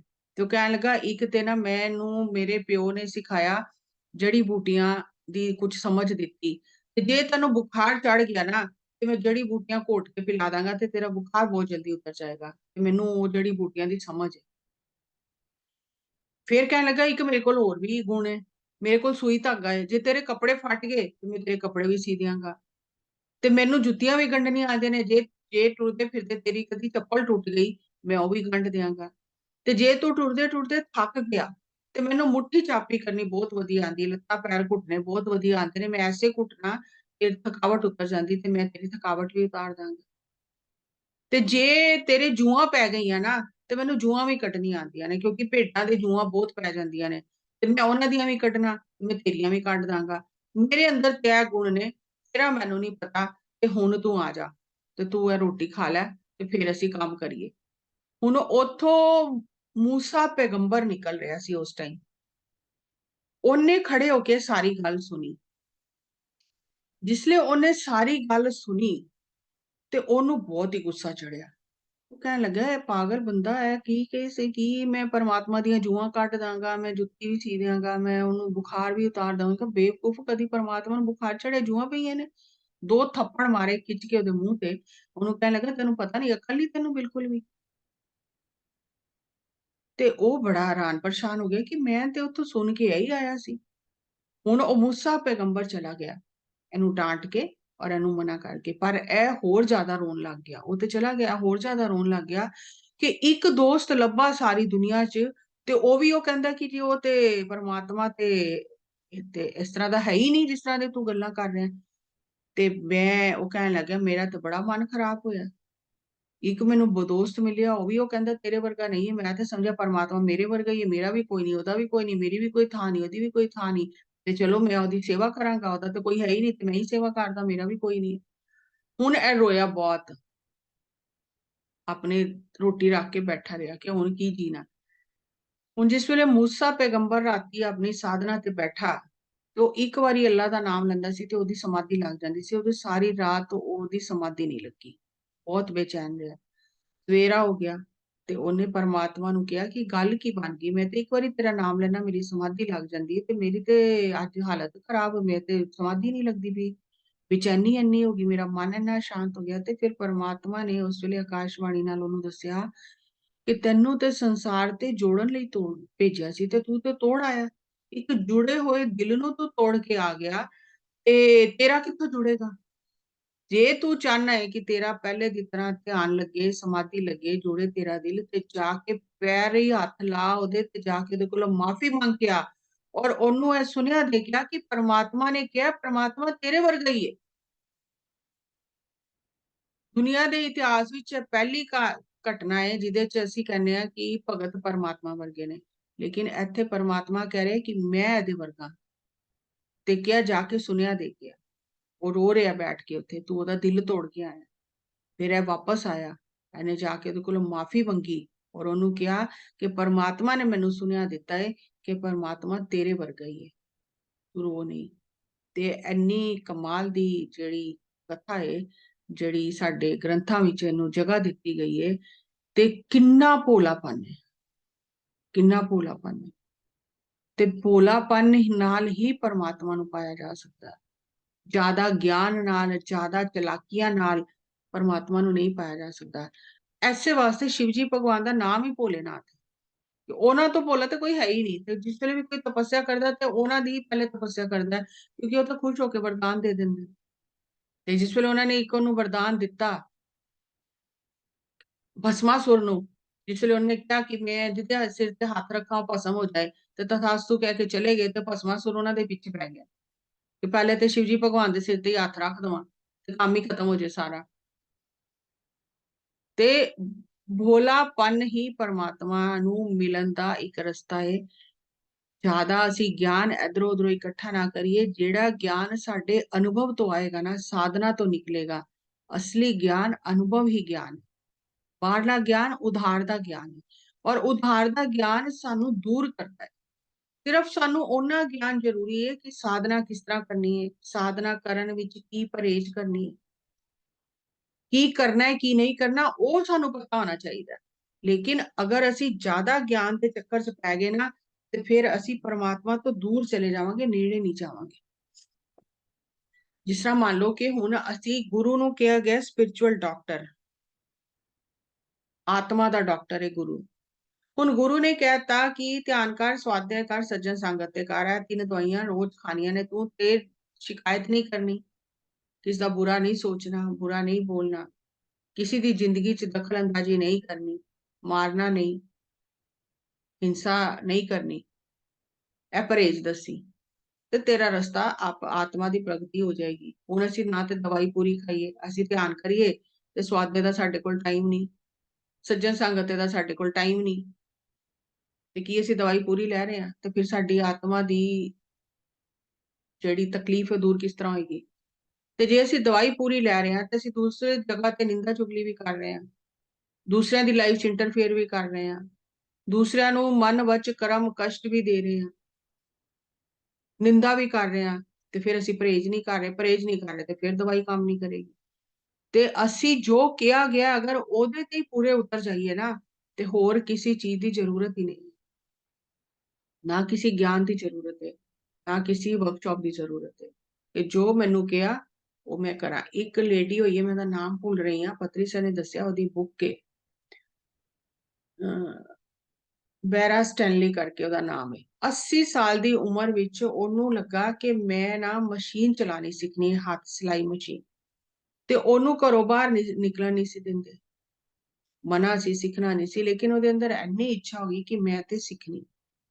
ਤੇ ਉਹ ਅੱਖਾਂ ਬੰਦ ਕਰਕੇ ਬਹਿ ਜਾਏ ਤੇ ਕਹੇ ਕਿ ਪਰਮਾਤਮਾ ਤੂੰ ਮੇਰੀ ਮਦਦ ਕਰ, ਮੈਂ ਸਿੱਖਣੀ ਹੈ, ਮੈਂ ਸਿੱਖਣੀ ਹੈ, ਮਸ਼ੀਨ ਲੈ ਕੇ ਬਹਿ ਜਾਏ ਕਿ ਮੈਨੂੰ ਮਸ਼ੀਨ ਚਲਾਣੀ ਨਹੀਂ ਆਉਂਦੀ, ਤੇ ਮੈਨੂੰ ਕੋਈ ਐਸਾ ਹੋਏ ਕਿ ਜਿਹੜਾ ਮੈਨੂੰ ਘਰ ਆ ਕੇ ਸਿਖਾ ਦੇ। ਤੇ ਕਹਿੰਦੇ ਫਿਰ ਪਰਮਾਤਮਾ ਨੇ ਉਹਨੂੰ ਘਰ ਆ ਕੇ ਮਸ਼ੀਨ ਚਲਾਣੀ ਸਿਖਾਈ। ਪਹਿਲੋਂ ਤੇ ਸ਼ੁਰੂਆਤ ਮਸ਼ੀਨ ਤੋਂ ਹੋਈ। ਹੁਣ ਤੁਸੀਂ ਅਗਰ ਅਸੀਂ ਸੋਚੀਏ ਤਾਂ ਅਸੀਂ ਕਹਾਂਗੇ ਵੀ ਪਰਮਾਤਮਾ ਨੇ ਘਰ ਆ ਕੇ ਮਸ਼ੀਨ ਚਲਾਣੀ ਸਿਖਾਈ, ਲੇਕਿਨ ਭੋਲੇਪਨ ਵਿੱਚ ਪਰਮਾਤਮਾ ਸਾਰੇ ਕੰਮ ਕਰਦਾ। ਫਿਰ ਉਹਨੂੰ ਹੌਲੀ ਹੌਲੀ ਸਾਰਾ ਗਿਆਨ ਦਿੱਤਾ, ਕਿਉਂਕਿ ਦੋਸਤੀ ਬਣ ਗਈ, ਮੁਲਾਕਾਤ ਹੋ ਗਈ, ਦੋਸਤੀ ਵੱਧ ਗਈ, ਦੋਸਤੀ ਬਣ ਗਈ, ਭੋਲਾਪਨ ਹੀ ਪਰਮਾਤਮਾ ਨੂੰ ਪਸੰਦ ਆਉਂਦਾ। ਫਿਰ ਉਹਨੂੰ ਪੂਰਾ ਪਰਮਾਤਮਾ ਨੇ ਗਿਆਨ ਦਿੱਤਾ ਸ੍ਰਿਸ਼ਟੀ ਦੇ ਕਣ ਕਣ ਦਾ। ਉਹਦੀ ਬੁੱਕ ਹੈ ਫਰਮ ਮੁੰਡੇਨ ਟੂ ਮੈਗਨੀਫੀਸੈਂਟ। ਯਾਦ ਆਇਆ ਕਿ ਇਹਨਾਂ ਸੰਸਾਰੀ ਦੀਆਂ ਚੀਜ਼ਾਂ, ਜਿਹੜੀਆਂ ਸੰਸਾਰ ਦੀਆਂ ਮੁੰਡੇਨ ਚੀਜ਼ਾਂ ਅਸੀਂ ਦੇਖ ਰਹੇ ਹਾਂ, ਉਹਨਾਂ ਤੋਂ ਮੈਗਨੀਫੀਸੈਂਟ, ਚਮਤਕਾਰੀ ਸਭ ਕਿਸ ਤਰ੍ਹਾਂ ਸਭ ਚੀਜ਼ਾਂ ਘਟ ਰਹੀਆਂ ਨੇ, ਉਹ ਇੰਗਲਿਸ਼ ਵਿੱਚ ਕਿਤਾਬ ਹੈ, ਫਰਮ ਮੁੰਡੇਨ ਟੂ ਮੈਗਨੀਫੀਸੈਂਟ। ਬਹੁਤ ਬਹੁਤ ਅਦਭੁਤ ਕਿਤਾਬ ਹੈ, ਉਹ ਵੀ ਪਤਰੀ ਸਰ ਨੇ ਦੱਸੀ। ਤੇ ਉਹਦੇ ਚ ਪਰਮਾਤਮਾ ਨੇ ਉਹਨੂੰ ਘਰ ਆ ਕੇ ਸਿਲਾਈ, ਐਸਟਰਲੀ ਆ ਕੇ ਉਹਨੂੰ ਸਿਲਾਈ ਮਸ਼ੀਨ ਚਲਾਣੀ ਸਿਖਾਈ। ਤੇ ਮੈਂ ਵੀ ਹੁਣ ਅੱਜ ਕੱਲ ਜਿਸ ਤਰ੍ਹਾਂ ਇਹ ਸਭ ਗੱਲਾਂ, ਇਹ ਸਭ YouTube ਚੈਨਲ ਤੇ ਇੰਨਾ ਕੁਝ ਹਰ ਚੀਜ਼ ਹੈ, ਲੇਕਿਨ ਫਿਰ ਇਹੀ ਸਮਝ ਆਈ ਕਿ ਨਹੀਂ, ਸਾਡਾ ਕੰਮ ਹੈ ਸਾਧਨਾ ਕਰਨਾ, ਜੋ ਕਰਨਾ ਹੈ ਉਹ ਪਤਾ ਹੋਣਾ ਚਾਹੀਦਾ ਹੈ, ਜੋ ਨਹੀਂ ਕਰਨਾ ਉਹ ਪਤਾ ਹੋਣਾ ਚਾਹੀਦਾ, ਬਸ ਸਾਰਾ ਕੰਮ ਹੋ ਜਾਏਗਾ। ਹੁਣ ਉਹਦੇ ਚ ਇਹ ਚੀਜ਼ ਹੈ ਕਿ ਅਸੀਂ ਕਹਿੰਦੇ ਹਾਂ ਸਾਡਾ ਧਿਆਨ ਨਹੀਂ ਲੱਗਦਾ, ਅਸੀਂ ਬਹੁਤ ਬਹਿੰਦੇ ਹਾਂ, ਸਾਨੂੰ ਬਹੁਤ ਸਾਲ ਹੋ ਗਏ, ਸਾਨੂੰ ਇੰਨੇ ਦਿਨ ਹੋ ਗਏ, ਸਾਡਾ ਧਿਆਨ ਨਹੀਂ ਲੱਗਦਾ। ਹੁਣ ਇਹਦੇ ਚ ਬਹੁਤ ਸੋਹਣੀ ਐਗਜ਼ਾਮਪਲ ਉਹਨਾਂ ਨੇ ਦਿੱਤੀ, ਮਸਕੀਨ ਜੀ ਨੇ, ਕਿ ਤੁਸੀਂ ਰੋਟੀ ਖਾਂਦੇ ਹੋ, ਰੋਟੀ ਖਾ ਬਣਾ ਕੇ ਮੂੰਹ ਚ ਪਾ ਕੇ ਅੰਦਰ ਲਗਾਉਣ ਤੱਕ ਦਾ ਤੁਹਾਡਾ ਕੰਮ ਹੈ, ਉਸ ਤੋਂ ਬਾਅਦ ਤੁਹਾਡਾ ਕੋਈ ਕੰਮ ਨਹੀਂ ਹੈ। ਪਰਮਾਤਮਾ ਦਾ ਕੰਮ ਹੈ ਖੂਨ ਬਣਾਉਣਾ, ਹੱਡੀਆਂ ਬਣਾਉਣਾ, ਕਿਸ ਤਰ੍ਹਾਂ ਕੀ ਬਣੇਗਾ ਅੰਦਰ, ਕਿਸ ਤਰ੍ਹਾਂ ਚੱਲੇਗਾ, ਉਹ ਸਾਡੇ ਹੱਥ 'ਚ ਨਹੀਂ, ਅਸੀਂ ਕੁਝ ਨਹੀਂ ਬਣਾ ਸਕਦੇ। ਸਾਡਾ ਕੰਮ ਹੈ ਰੋਟੀ ਬਣਾ ਕੇ ਖਾ ਲੈਣਾ, ਅੱਗੋਂ ਕੰਮ ਉਹ ਕਿਸ ਤਰ੍ਹਾਂ ਹੋਏਗਾ ਸਰੀਰ ਦੇ ਅੰਦਰ, ਉਹ ਪਰਮਾਤਮਾ ਦਾ ਕੰਮ ਹੈ। ਔਰ ਅਗਰ ਉਹ ਪਰਮਾਤਮਾ ਦਾ ਕੰਮ ਵਿੱਚ ਰੁਕਾਵਟ ਆ ਜਾਏ ਤੇ ਅਸੀਂ ਉਹਨੂੰ ਚਲਾ ਵੀ ਨਹੀਂ ਸਕਦੇ। ਉਹਦੀ ਇੱਛਾ ਹੋਏਗੀ ਤੇ ਉਹ ਸਭ ਅੰਦਰ ਦੀ ਚੀਜ਼ਾਂ ਚੱਲਣਗੀਆਂ। ਐਸੇ ਤਰ੍ਹਾਂ ਹੀ ਸਾਡਾ ਕੰਮ ਹੈ ਅੱਖਾਂ ਬੰਦ ਕਰਕੇ, ਹੱਥ ਪੈਰ ਕ੍ਰਾਸ ਕਰਕੇ ਬੈਠਣਾ। ਕਦੋਂ ਸਮਾਧੀ ਲੱਗ ਜਾਏਗੀ, ਕਦੋਂ ਉਹਦੀ ਕਿਰਪਾ ਹੋ ਜਾਏਗੀ, ਇਹ ਕੋਈ ਨਹੀਂ ਜਾਣਦਾ। ਤੇ ਅਸੀਂ ਹਿੰਮਤ ਨਹੀਂ ਹਾਰਨੀ ਕਿ ਮੈਨੂੰ ਇੰਨੇ ਦਿਨ ਹੋ ਗਏ ਕੁਝ ਨਹੀਂ ਦਿਸਦਾ ਪਿਆ, ਮੈਨੂੰ ਇੰਨੇ ਸਾਲ ਹੋ ਗਏ ਕੁਝ ਨਹੀਂ ਦਿਸਦਾ ਪਿਆ। ਅਗਰ ਜ਼ਿੰਦਗੀ ਦੇ ਆਖਰੀ ਛਣ ਵਿੱਚ ਵੀ ਪਰਮਾਤਮਾ ਮਿਲ ਗਿਆ ਤੇ ਸਮਝੋ ਸਾਰੀ ਜ਼ਿੰਦਗੀ ਦੀ ਮਿਹਨਤ ਸਫਲ ਹੋ ਗਈ। ਤੇ ਉਹ ਪਰਮਾਤਮਾ ਦਾ ਕੰਮ ਹੈ। परमात्मा आपे करेगा। साडा काम है जो सानू कहा गया असी ओदे ते पूरे उतरीए। अपने आप बाकी सारे काम परमात्मा करेगा। ते ऐसे लिए किया गया कि unless you become like a child you can not enter the kingdom of God. परमात्मा दे घर असी तद तक नहीं जा सकते जब तक साडे अंदर वो भोलापन ना आ जाए। चलाक बन के ते जा ही नहीं सकते। ताई बानी च किया गुरु साहब ने, सह सियानपन लख होए ता इक ना चले नाल। ਇੱਕ ਵੀ ਸਿਆਣਪਾਂ ਨਾਲ ਨਹੀਂ ਚੱਲਣੀਆਂ। ਅਸੀਂ ਇੱਥੇ ਕਿੰਨੇ ਸਿਆਣੇ ਬਣੀਏ ਦੁਨੀਆ ਵਿੱਚ, ਪਰ ਉੱਥੇ ਸਾਡੀਆਂ ਸਿਆਣਪਾਂ ਨਹੀਂ ਚੱਲਣੀਆਂ, ਉੱਥੇ ਭੋਲਾਪਨ ਹੀ ਚੱਲਣਾ ਹੈ। ਇੱਕ ਇਹ ਬਹੁਤ ਅੱਛੀ ਹੋਰ ਕਥਾ ਹੈ ਕਿ ਸੰਤ ਬਾਬਾ ਨਾਮ ਸਿੰਘ ਜੀ ਹੋਣੇ ਰਾਮਪੁਰ ਖੇੜਾ ਵਾਲੇ, ਤੇ ਉਹਨਾਂ ਕੋਲ ਇੱਕ ਪਰਿਵਾਰ ਗਿਆ, ਬਹੁਤ ਬ੍ਰਹਮ ਗਿਆਨੀ ਹੋਏ ਨੇ। ਉਹਨਾਂ ਕੋਲ ਇੱਕ ਪਰਿਵਾਰ ਗਿਆ, ਤੇ ਕਿਉਂਕਿ ਉਹਨਾਂ ਦੇ ਜਿੱਥੇ ਡੇਰੇ ਤੇ ਲੰਗਰ ਚੱਲਦਾ ਹੀ ਰਹਿੰਦਾ ਸਾਰੇ ਸੰਤਾਂ ਦੇ ਉੱਤੇ, ਤੇ ਉਹ ਗਏ ਕੁਝ ਕੰਮ ਨਾਲ, ਤੇ ਉਹਨਾਂ ਨੇ ਕਿਹਾ ਚਲੋ ਉੱਥੇ ਜਾ ਕੇ ਲੰਗਰ ਛਕ ਆਉਂਦੇ ਹਾਂ। ਕੋਈ ਵੈਸੇ ਅਧਿਆਤਮ ਦੀ ਗੱਲ ਦਾ ਉਹਨਾਂ ਨਾਲ ਕੋਈ ਮਤਲਬ ਨਹੀਂ, ਪਰਿਵਾਰ ਸੀ, ਚਲੋ ਇੱਥੇ ਤੇ ਲੰਗਰ ਖਾਣੇ ਨੂੰ ਮਿਲੇਗਾ, ਲੰਗਰ ਛਕ ਆਉਂਦੇ ਹਾਂ, ਤੇ ਲੰਗਰ ਛਕਣ ਚਲੇ ਗਏ। ਤੇ ਸੰਤਾਂ ਕੋਲ ਪਹੁੰਚ ਗਏ, ਤੇ ਸੰਤਾਂ ਨੇ ਕਿਹਾ ਕਿ ਤੁਸੀਂ ਕੰਮ ਕਾਰ ਕੀ ਕਰਦੇ ਹੋ? ਹੁਣ ਇਹਨਾਂ ਨੇ ਕਿਹਾ ਕਿ ਸਾਡਾ ਬਹੁਤ ਕੰਮ ਚੱਲਦਾ ਹੈ, ਇੱਥੇ ਕਰਨੇ ਆ ਉੱਥੇ ਕਰਨੇ ਆ ਕੀਤਾ, ਤੇ ਲੇਕਿਨ ਇੱਕ ਬੱਚੀ ਸੀ ਨਾਲ ਛੋਟੀ, ਤੇ ਉਹ ਕਹਿਣ ਲੱਗੀ ਜਿਸ ਲਈ ਸਾਰੀ ਗੱਲਾਂ ਵੱਡੇ ਕਰ ਬੈਠੇ, ਤੇ ਉਹ ਬੱਚੀ ਕਹਿਣ ਲੱਗੀ ਬਾਬਾ ਜੀ ਇਹਨਾਂ ਨੇ ਸਾਰਾ ਕੁਝ ਝੂਠ ਬੋਲਿਆ, ਅਸੀਂ ਨਾ ਚੋਰੀ ਕਰਨੇ ਆ, ਤੇ ਇਹਨਾਂ ਨੇ ਤੁਹਾਨੂੰ ਦੱਸਿਆ ਨਹੀਂ। ਇਹ ਸਾਰੇ ਕੰਮ ਧੰਦੇ ਜਿਹੜੇ ਨੇ ਦੱਸਿਆ ਨਾ ਇੱਕ ਵੀ ਨਹੀਂ ਕਰਦੇ ਅਸੀਂ, ਅਸੀਂ ਸਾਰੇ ਚੋਰੀ ਕਰਨੇ ਆ। ਤੇ ਉਹ ਹੱਸਣ ਲੱਗ ਪਏ, ਤੇ ਉਹਨਾਂ ਨੇ ਕਿਹਾ ਚੋਰੀ ਕਿਸ ਤਰ੍ਹਾਂ ਕਰਦੇ ਹੋ? ਕਹਿੰਦੀ ਅਸੀਂ ਪਹਿਲੇ ਰੇਕੀ ਕਰਨੇ ਆ। ਮਤਲਬ ਜਿਹੜੇ ਮਹੱਲੇ 'ਚ ਜਿਹੜੇ ਘਰ ਦੀ ਚੋਰੀ ਕਰਨੀ ਹੋਵੇ ਨਾ, ਪਹਿਲੇ ਕਈ ਦਿਨ ਜਾ ਕੇ ਉੱਥੇ ਬੈਠੇ ਰਹਿੰਦੇ ਆ ਆਸ-ਪਾਸ। ਕਿਸ ਵੇਲੇ ਆਉਂਦੇ ਨੇ, ਕਿਸ ਵੇਲੇ ਜਾਂਦੇ ਨੇ, ਪੂਰੀ ਖਬਰ ਲੈ ਕੇ, ਤੇ ਫਿਰ ਜਿਸ ਦਿਨ ਉਹ ਘਰ ਨਹੀਂ ਹੁੰਦੇ ਅਸੀਂ ਜਾ ਕੇ ਚੋਰੀ ਕਰਨੇ ਆ, ਸਮਾਨ ਚੁੱਕ ਕੇ ਲੈ ਆਉਂਦੇ ਆ, ਤੇ ਸਾਡਾ ਗੁਜ਼ਾਰਾ ਚੱਲਦਾ ਇਸ ਤਰ੍ਹਾਂ। ਤੇ ਹੁਣ ਉਹ ਜਿਹੜੇ ਵੱਡੇ-ਵੱਡੇ ਸਾਰੇ ਬੈਠੇ ਸੀ ਉਹ ਅੱਖਾਂ ਕੱਢਣ ਕਿ ਇਹ ਕੁੜੀ ਕੀ ਕਰ ਰਹੀ ਹੈ, ਤੇ ਸਾਡਾ ਪੂਰਾ ਪੋਲ ਖੋਲ ਦਿੱਤਾ। ਪਰ ਉਹ ਤੇ ਬੱਚਾ ਸੀ ਬਾਲ ਬੁੱਧ, ਤੇ ਉਹਨੂੰ ਬੜਾ ਲੱਗਾ ਕਿ ਝੂਠ ਕਿਉਂ ਬੋਲ ਰਹੇ ਨੇ, ਉਹਨੇ ਸਾਰਾ ਕੁਝ ਦੱਸ ਦਿੱਤਾ। ਤੇ ਉਹ ਸੰਤ ਜਿਹੜੇ ਸੀ ਉਹ ਹੱਸਣ ਲੱਗ ਗਏ, ਤੇ ਉਹ ਬੱਚੀ ਦੇ ਹੱਥ ਵਿੱਚ ਇੱਕ ਡੰਡਾ ਸੀ, ਖੇਲ ਰਹੀ ਸੀ ਉਹਦੇ ਨਾਲ। ਤੇ ਉਹਨਾਂ ਨੇ ਕਿਉਂਕਿ ਭੋਲਾਪਨ ਔਰ ਸੱਚ ਬੋਲਿਆ ਜੋ ਵੀ ਹੈ, ਉਹਨੂੰ ਨਹੀਂ ਪਤਾ ਇਹਦੇ ਬੋਲਣ ਨਾਲ ਕੀ ਹੋਏਗਾ, ਲੇਕਿਨ ਜੋ ਸੀ ਉਹਨੇ ਦਿਲ ਵਿੱਚ ਸਭ ਬੋਲ ਦਿੱਤਾ। ਤੇ ਉਹਨਾਂ ਨੇ ਕਿਹਾ ਬੇਟੀ ਇਹ ਡੰਡਾ ਤੂੰ ਮੈਨੂੰ ਦੇ ਦੇ, ਤੂੰ ਰਾਣੀ ਬਣਨਾ, ਰਾਣੀ बनना चाहनी है? ਉਹਨੇ ਕਿਹਾ ਹਾਂ बनना चाहनी। कह रहे डंडा ਮੈਨੂੰ ਦੇ। ਤੇ ਡੰਡਾ ਉਹਨਾਂ ਨੇ ਲੈ ਲਿਆ, ਤੇ ਉਹ ਪਰਿਵਾਰ ਚਲਾ ਗਿਆ। ਉਹਨਾਂ ਨੇ ਜਾ ਕੇ ਉਹਨੂੰ ਬਹੁਤ ਡਾਂਟਿਆ ਕਿ ਤੂੰ ਕੀ ਕਰਕੇ ਆਈ ਹੈ, ਤੂੰ ਤੇ ਸਾਰਾ ਨੈਚੁਰਲੀ ਕੀ ਕਰਨਾ ਸੀ, ਇਹੋ ਕੁਛ ਹੀ ਕਰਨਾ ਸੀ, ਕੁਛ ਥੋੜੀ ਹੁੰਦਾ ਕਿ ਬੱਚੇ ਨੇ ਸੱਚ ਬੋਲਿਆ। ਤੇ ਹੁਣ ਉਹ ਤੇ ਕਰ ਹੀ ਜੋ ਕਰਨਾ ਸੀ, ਬਾਲ ਬੁੱਧੀ ਵਿੱਚ ਉਹਨੇ ਆਪਣਾ ਕਰਤਾ, ਸਾਰਾ ਕੁਝ ਕਹਿਤਾ। ਹੁਣ ਕੁਝ ਸਮਾਂ ਬੀਤਿਆ, ਤੇ ਉੱਥੇ ਦਾ ਜਿਹੜਾ ਰਾਜਾ ਸੀ, ਇਹ ਰੀਅਲ ਸਟੋਰੀ ਹੈ, ਕੋਈ ਕਹਾਣੀ ਨਹੀਂ ਹੈ। ਉੱਥੇ ਦਾ ਜਿਹੜਾ ਰਾਜਾ ਸੀ, ਉਸ ਵੇਲੇ ਰਿਵਾਜ ਸੀ ਕਿ ਰਾਜਾ ਜਿਸ ਦਿਨ ਉਹਦਾ ਜਨਮ ਦਿਨ ਹੁੰਦਾ ਸੀ ਨਾ, ਉਹ ਜੇਲ੍ਹ 'ਚ ਜਾਂਦਾ ਸੀ, ਤੇ ਕੁਝ ਕੈਦੀਆਂ ਨੂੰ ਰਿਹਾ ਕਰ ਦਿੰਦੇ ਸੀ। ਹੁਣ ਇਹ ਜਿਹੜਾ ਪਰਿਵਾਰ ਸੀ, ਇਹ ਚੋਰੀ ਦੇ ਚੱਕਰ 'ਚ ਪਕੜਿਆ ਗਿਆ, ਪੂਰੇ ਦਾ ਪੂਰਾ ਪਰਿਵਾਰ, ਤੇ ਇਹ ਪੂਰਾ ਪਰਿਵਾਰ ਜੇਲ੍ਹ 'ਚ ਹੋ ਗਿਆ ਬੰਦ। ਕੁਝ ਸਮਾਂ ਪਾ ਕੇ ਰਾਜੇ ਦਾ ਜਨਮ ਦਿਨ ਆਇਆ। ਰਾਜੇ ਨੇ ਜਿਸ ਵੇਲੇ ਜੇਲ੍ਹ 'ਚ ਚੱਕਰ ਲਗਾਇਆ, ਉਸ ਟਾਈਮ ਤੱਕ ਇਹ ਕੁੜੀ ਜਵਾਨ ਹੋ ਗਈ ਸੀ, ਤੇ ਬਹੁਤ ਹੀ ਸੋਹਣੀ, ਤੇ ਰਾਜਾ ਮੋਹਿਤ ਹੋ ਗਿਆ ਦੇਖ ਕੇ। ਤੇ ਰਾਜੇ ਨੇ ਕਿਹਾ ਕਿ ਇਹਨੂੰ ਕੁੜੀ ਕਿੱਥੋਂ ਆਈ, ਪਤਾ ਕੀਤਾ, ਤੇ ਇਸ ਤਰ੍ਹਾਂ ਉਹਨੇ ਕਿਹਾ ਨਹੀਂ ਮੈਂ ਤੇ ਇਹਦੇ ਨਾਲ ਵਿਆਹ ਕਰਾਉਣਾ। ਤੇ ਰਾਜਾ ਨੇ ਉਹਦੇ ਨਾਲ ਵਿਆਹ ਕਰਾਇਆ, ਤੇ ਉਹ ਰਾਣੀ ਬਣ ਗਈ, ਤੇ ਉਹਦਾ ਪਰਿਵਾਰ ਵੀ ਛੁੱਟ ਗਿਆ। ਫਿਰ ਹੁਣ ਰਾਣੀ ਦਾ ਪਰਿਵਾਰ ਤੇ ਜੇਲ੍ਹ 'ਚ ਥੋੜੀ ਰਹੇਗਾ, ਤੇ ਪਰਿਵਾਰ ਵੀ ਛੁੱਟ ਗਿਆ, ਤੇ ਉਹ ਰਾਣੀ ਵੀ ਬਣ ਗਈ। ਤੇ ਮਹਾਂਪੁਰਸ਼ਾਂ ਦੀ ਜਿਹੜੀ ਸੰਗਤ ਹੈ ਨਾ, ਉਹ ਵੀ ਭੋਲੇਪਨ ਤੇ ਹੀ ਰੀਝਦੇ ਨੇ, ਜ਼ਿਆਦਾ ਚਲਾਕੀਆਂ ਤੇ ਉਹ ਵੀ ਨਹੀਂ ਰੀਝਦੇ। ਤੇ ਜਿਸ ਵੇਲੇ ਅਸੀਂ ਆਪਣਾ ਇਹ ਛੱਡ ਦਈਏ ਨਾ ਕਿ ਸਾਨੂੰ ਇਹ ਵੀ ਪਤਾ, ਸਾਨੂੰ ਇਹ ਵੀ ਪਤਾ, ਸਾਨੂੰ ਇਹ ਵੀ ਪਤਾ, ਤਾਂ ਹੀ ਰਸਤਾ ਬਣਦਾ ਹੈ। ਜਦ ਤੱਕ ਅਸੀਂ ਇਹ ਸੋਚਦੇ ਨਾ ਸਾਨੂੰ ਬਹੁਤ ਕੁਝ ਪਤਾ ਹੈ, ਤਦ ਤੱਕ ਅਸੀਂ ਦੂਰ ਹੀ ਰਹਿੰਦੇ ਹਾਂ, ਨੇੜੇ ਨਹੀਂ ਜਾਂਦੇ। ਤੇ ਇੱਥੇ ਮੈਂ ਇੱਕ ਆਪਣਾ ਐਕਸਪੀਰੀਅੰਸ ਸ਼ੇਅਰ ਕਰਕੇ ਸੈਸ਼ਨ ਕਲੋਜ਼ ਕਰਨੀ ਆ। ਕਿ ਮੈਂ ਉੱਥੇ ਬੈਂਗਲੋਰ ਜਾਂਦੀ ਸੀ ਸਾਲ 'ਚ 2 ਵਾਰੀ, ਤੇ ਇੱਕ ਪ੍ਰੋਗਰਾਮ ਹੁੰਦਾ ਸੀ global congress of spiritual scientist, ਜਿਹਦੇ 'ਚ ਵਿਦੇਸ਼ ਤੋਂ ਫੋਰਨਰਸ ਆਉਂਦੇ ਸੀ, ਤੇ ਉਹ ਇੰਗਲਿਸ਼ ਵਿੱਚ ਹੁੰਦਾ ਸੀ, ਤੇ ਉਹਦੇ ਵਿੱਚ ਉਹ ਆਪਣਾ ਰਿਸਰਚ ਸ਼ੇਅਰ ਕਰਦੇ ਸੀ, ਅਧਿਆਤਮ ਦੀ ਰਿਸਰਚ, ਕਿ ਉਹਨਾਂ ਨੇ ਕਿਸ ਤਰ੍ਹਾਂ ਪਾਇਆ, ਕੀ ਰਿਸਰਚ ਕੀਤੀ, ਤੇ ਉਹ ਬਹੁਤ ਸਾਰੀਆਂ ਵਰਕਸ਼ਾਪਸ ਹੁੰਦੀਆਂ ਸੀ। ਮੈਨੂੰ ਬਹੁਤ ਐਕਸਾਈਟਮੈਂਟ ਸੀ, ਮੈਂ ਵੀ ਗਈ। ਜਿਸ ਦਿਨ ਮੈਂ ਇੱਕ ਦਿਨ ਸਵੇਰੇ ਧਿਆਨ ਕਰ ਰਹੀ ਸੀ ਬੈਠ ਕੇ, ਸਵੇਰੇ ਮਤਲਬ ਪਤਰੀ ਸਰ ਦਾ ਤੇ ਕੋਈ ਵੀ ਪ੍ਰੋਗਰਾਮ ਹੋਵੇ, ਸਵੇਰੇ 3 ਘੰਟੇ ਧਿਆਨ ਤੇ ਹੋਣਾ ਹੀ ਹੋਣਾ, ਬਾਕੀ ਸਭ ਚੀਜ਼ਾਂ ਬਾਅਦ 'ਚ। ਸਵੇਰੇ ਪਹਿਲੇ ਹਰ ਪ੍ਰੋਗਰਾਮ 'ਚ 3 ਘੰਟੇ ਧਿਆਨ ਹੋਣਾ, ਤੇ ਸਵੇਰੇ 3 ਘੰਟੇ ਪਤਰੀ ਸਰ ਧਿਆਨ ਕਰਾਉਂਦੇ ਸੀ। ਮੈਂ ਧਿਆਨ 'ਚ ਬੈਠੀ, ਤੇ ਮੈਨੂੰ ਆਇਆ ਕਿ ਕੋਈ ਬੰਦਾ ਏ, ਅੱਖਾਂ ਬੰਦ ਕੀਤੀਆਂ ਹੋਈਆਂ ਨੇ, ਤੇ ਉਹ ਸਮੁੰਦਰ ਦੇ ਕਿਨਾਰੇ ਜਿਸ ਤਰ੍ਹਾਂ ਨਾਰੀਅਲ ਪਾਣੀ ਨਹੀਂ ਪੀਂਦੇ, तो नारियल पानी पी रहा और वो कह रहा है कि मैं इस पाइप नाल पूरा समुद्र पी जाना है। मैं अखा खोलिया, मैं क्या पता नहीं, बड़ा अजीब अजीब नारियल इतने डिगे हुए ने, पाइप डिगे हुए ने, समुद्र है, बंदा कह रहा है मैं नारियल पानी दे पाइप नाल सारा समुद्र पी जाना है। अज बड़ा अजीब अजीब दिखाई दे रहा है, तो मैं अखा खोल दी। फिर 5 मिनट बाद मैं फिर बंद की, फिर वही सीन। मैं क्या आज पता नहीं की अंदर हो रहा है, समझ नहीं आ रही, अजीब अजीब चीजें दिख रही ने। फिर मैं खोलती हूँ, फिर 2-4 मिनट बाद मैं तीजी बार बंद की, फिर वही सीन। इस तो पहले कि मैं अखा खोल दी, मैनू आवाज आई कि चुपचाप जो दिखाया जा रहा है ना वो देख, अखा नहीं खोलनिया, कुछ दिखाना चाहते हैं। फिर मैं अखा बंद कर लिया, ध्यान करते करते। उन्होंने कहा कि हर एक बंदे का ज्ञान एक पाइप तो ज्यादा कुछ नहीं, और बंदा अपने उस पाइप जिन्ने ज्ञान नाल समझदा है कि मैं गुरु रूपी समुद्र नु पी जावांगा, समझ जावांगा, हो नहीं सकता है। अगर तुसी गुरु दे नेड़े जाना चाहते हो तो ਤੁਹਾਨੂੰ अपना पाइप सुट के ही आना पएगा कि मैं कुछ भी नहीं जानता, खाली होके आओगे ਤਾਂ ਗੁਰੂ ਨੂੰ ਤੁਸੀਂ ਸਹੀ ਮਾਇਨੇ ਵਿੱਚ ਜੁੜ ਸਕਦੇ ਹੋ ਉਹਦੇ ਨਾਲ। ਜਦ ਤੱਕ ਤੁਹਾਨੂੰ ਇਹ ਹੈ ਨਾ ਕਿ ਮੈਂ ਅਸੀਂ ਕਿਸੇ ਸੰਤ ਨੂੰ ਵੀ ਮਿਲਣ ਜਾਂਦੇ ਆ ਨਾ ਤੇ ਅਸੀਂ ਜੱਜ ਹੀ ਕਰਦੇ ਰਹਿੰਦੇ ਹਾਂ ਕਿ ਅੱਛਾ ਇਸ ਤਰ੍ਹਾਂ ਤੇ ਇਹ ਨਹੀਂ ਹੋਣਾ ਚਾਹੀਦਾ, ਇਹ ਠੀਕ ਨਹੀਂ ਹੈ, ਉਹ ਠੀਕ ਨਹੀਂ ਹੈ, ਇਹ ਤਾਂ ਪਤਾ ਨਹੀਂ, ਇਹ ਤਾਂ ਇਸ ਤਰ੍ਹਾਂ ਨਹੀਂ, ਇਸ ਤਰ੍ਹਾਂ ਹੋਣਾ ਚਾਹੀਦਾ, ਜੱਜ ਕਰਦੇ ਰਹਿੰਦੇ ਆ ਆਪਣੀ ਨੌਲੇਜ ਦੇ ਹਿਸਾਬ ਨਾਲ। ਤੇ ਇਸ ਵਾਸਤੇ अगर ਅਸੀਂ किसी संत ਨੂੰ ਮਿਲਣ ਜਾਈਏ ਨਾ, ਤਾਂ ਹੀ ਭਾਵੇਂ संत को मिलने जाइए, साथ ना लीजिए कोई। साथ ਦਾ ਮਤਲਬ ਇਹ ਨਹੀਂ ਕਿ ਕਿਸੇ ਮਾਂ ਪਿਓ ਨੂੰ ਜਾਂ ਬੱਚਿਆਂ ਨੂੰ ਨਾਲ ਲੈ ਕੇ, ਸਾਥ ਮਤਲਬ ਵਿਚਾਰਾਂ ਨੂੰ ਨਾਲ ਲੈ ਕੇ ਨਾ ਜਾਓ ਕਿ ਇੰਜ ਹੋਏਗਾ ਤੇ ਇੰਜ ਹੋਏਗਾ ਤੇ ਇੰਜ ਹੋਏਗਾ।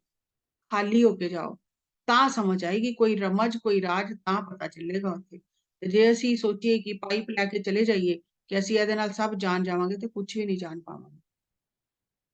फिर मैनू उन्होंने जो दिखाया, फिर धीरे धीरे मैनू समझ आई। और मैं फिर पानी विच पैर वो सुट के पाइप, वो बंदा जड़ा सी, वो बंदा नहीं सी, मैं ही सी। फिर मैं वो सब सुट के पानी विच पैर पा के समुंदर दे अगे अगे बढ़ती गई जिसले पूरा पानी इत्थों तक आ गया। हुण अच्छा भी लग रहा है ते दिल भी कर रहा अंदर जान ते, पर हुण पानी नक मूंह च जा रहा, डर भी लग रहा है ते डुब जावांगी।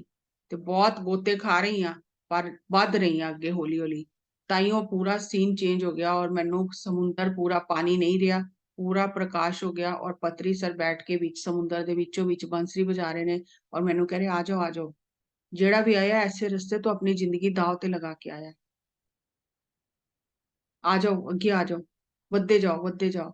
और मैं वधदे-वधदे फिर उत्थों तक पहुंची जिथे वो बैठ के बंसरी बजा रहे सी। ते उन्होंने ने कहा जिस वेले बंदा अपना ज्ञान छड्ड के समर्पण करके अगे वधदा ना, तां गुरु बांह पकड़दा है। जद तक असीं ज्ञानी बने रहने आ ना, तद तक गुरु भी कहंदा तू कर ले मजे थोड़े। ते जे गुरु कोल संत कोल जाना है ते सानू इस चीज का हर समय ध्यान करके अभ्यास करना है कि असीं विचार शून्य रहिए। ਉੱਥੇ ਸਾਡੇ ਅੰਦਰ ਵਿਚਾਰ ਨਾ ਚੱਲਣ ਜ਼ਿਆਦਾ, ਤਾਂ ਕਿ ਅਸੀਂ ਉਹਨਾਂ ਕੋਲੋਂ ਕੁਝ ਲੈ ਸਕੀਏ। ਤੇ ਜੇ ਅਸੀਂ ਆਪਣੇ ਵਿਚਾਰਾਂ ਨਾਲ ਉਹਨਾਂ ਨੂੰ ਜੱਜ ਕਰਦੇ ਰਵਾਂਗੇ, ਤੇ ਅਸੀਂ ਜਿਸ ਤਰ੍ਹਾਂ ਦੇ ਗਏ ਉਸ ਤਰ੍ਹਾਂ ਹੀ ਵਾਪਸ ਆ ਜਾਵਾਂਗੇ। ਇਸ ਲਈ ਭੋਲਾਪਨ ਬਹੁਤ ਜ਼ਰੂਰੀ ਹੈ ਅਧਿਆਤਮ ਵਿੱਚ। ਪਤਾ ਨਹੀਂ ਕਿਉਂ ਮੈਨੂੰ ਲੱਗਾ ਕਿ ਇਸ ਟੌਪਿਕ ਤੇ ਗੱਲ ਕਰਨੀ ਚਾਹੀਦੀ ਹੈ, ਤੇ ਮੈਂ ਟੌਪਿਕ ਲਿਆ ਅੱਜ। ਤੁਹਾਨੂੰ ਉਹਦੇ ਚੋਂ ਕੀ ਸਮਝ ਆਇਆ, ਕਿੰਨਾ ਸਮਝ ਆਇਆ, ਉਹ ਤੁਹਾਡੀ ਇੱਛਾ ਹੈ, ਤੁਹਾਡੀ ਆਪਣੀ ਸਮਝ ਹੈ। ਬਾਕੀ ਮੈਨੂੰ ਜੋ ਸਮਝ ਆਇਆ मैं समझाता। मैं ऐसा नहीं कि मैं कथा नहीं सुनती या दूसरिਆਂ ਦੇ एक्सपीरियंस नहीं सुनती या दूसरिਆਂ ਦੇ वर्कशॉप नहीं सुनती, सुननी है। लेकिन अंदर की ले जाना ना, ਉਹ ਹੌਲੀ ਹੌਲੀ समझ आ ਜਾਂਦੀ है कि सारा कुछ सब ਦਾ अंदर नहीं ले जाना। ਜਿਹੜੀ ਚੀਜ਼ प्रिंसिपल्स ਨਾਲ मैच करती है ਉਹਨੂੰ ਹੀ डाइजेस्ट करना। ਤੇ ਜਿਹੜੀ ਚੀਜ਼ प्रिंसिपल्स ਨਾਲ मैच नहीं करती, ਇਧਰੋਂ ਸੁਣੀ ਇਧਰੋਂ ਕੱਢ। ਐ ਨਹੀਂ ਕਿ ਹੁਣ ਅੱਜ ਭੋਲੇਪਨ ਦੀ ਗੱਲ ਹੋਈ ਤੇ ਹੁਣ ਕਿਸੇ ਨੂੰ ਸੁਣਨਾ ਹੀ ਨਹੀਂ। ਹੌਲੀ ਹੌਲੀ ਉਹ ਸਮਝ ਆ ਜਾਏਗੀ ਕਿ की अंदर लैके। Thank you, thank you. बहुत बहुत शुकराना मैम जी। किन्ने सुंदर सहज सरल वाणी नाल तुसी डिस्क्राइब किया कि परमात्मा सानू तभी मिलता है जब असी पूरी तरह समर्पित हो जाइए, अपनी मन दी मैल नू साफ करिए, तभी परमात्मा दे राज विच सानू प्रवेश मिलता है। बहुत बहुत शुकराना। जे कोई होर कुछ कहना चाहता है, अपने विचार प्रेजेंट करना चाहता है तो प्लीज कर सकता है। Thank you, thank you, thank you.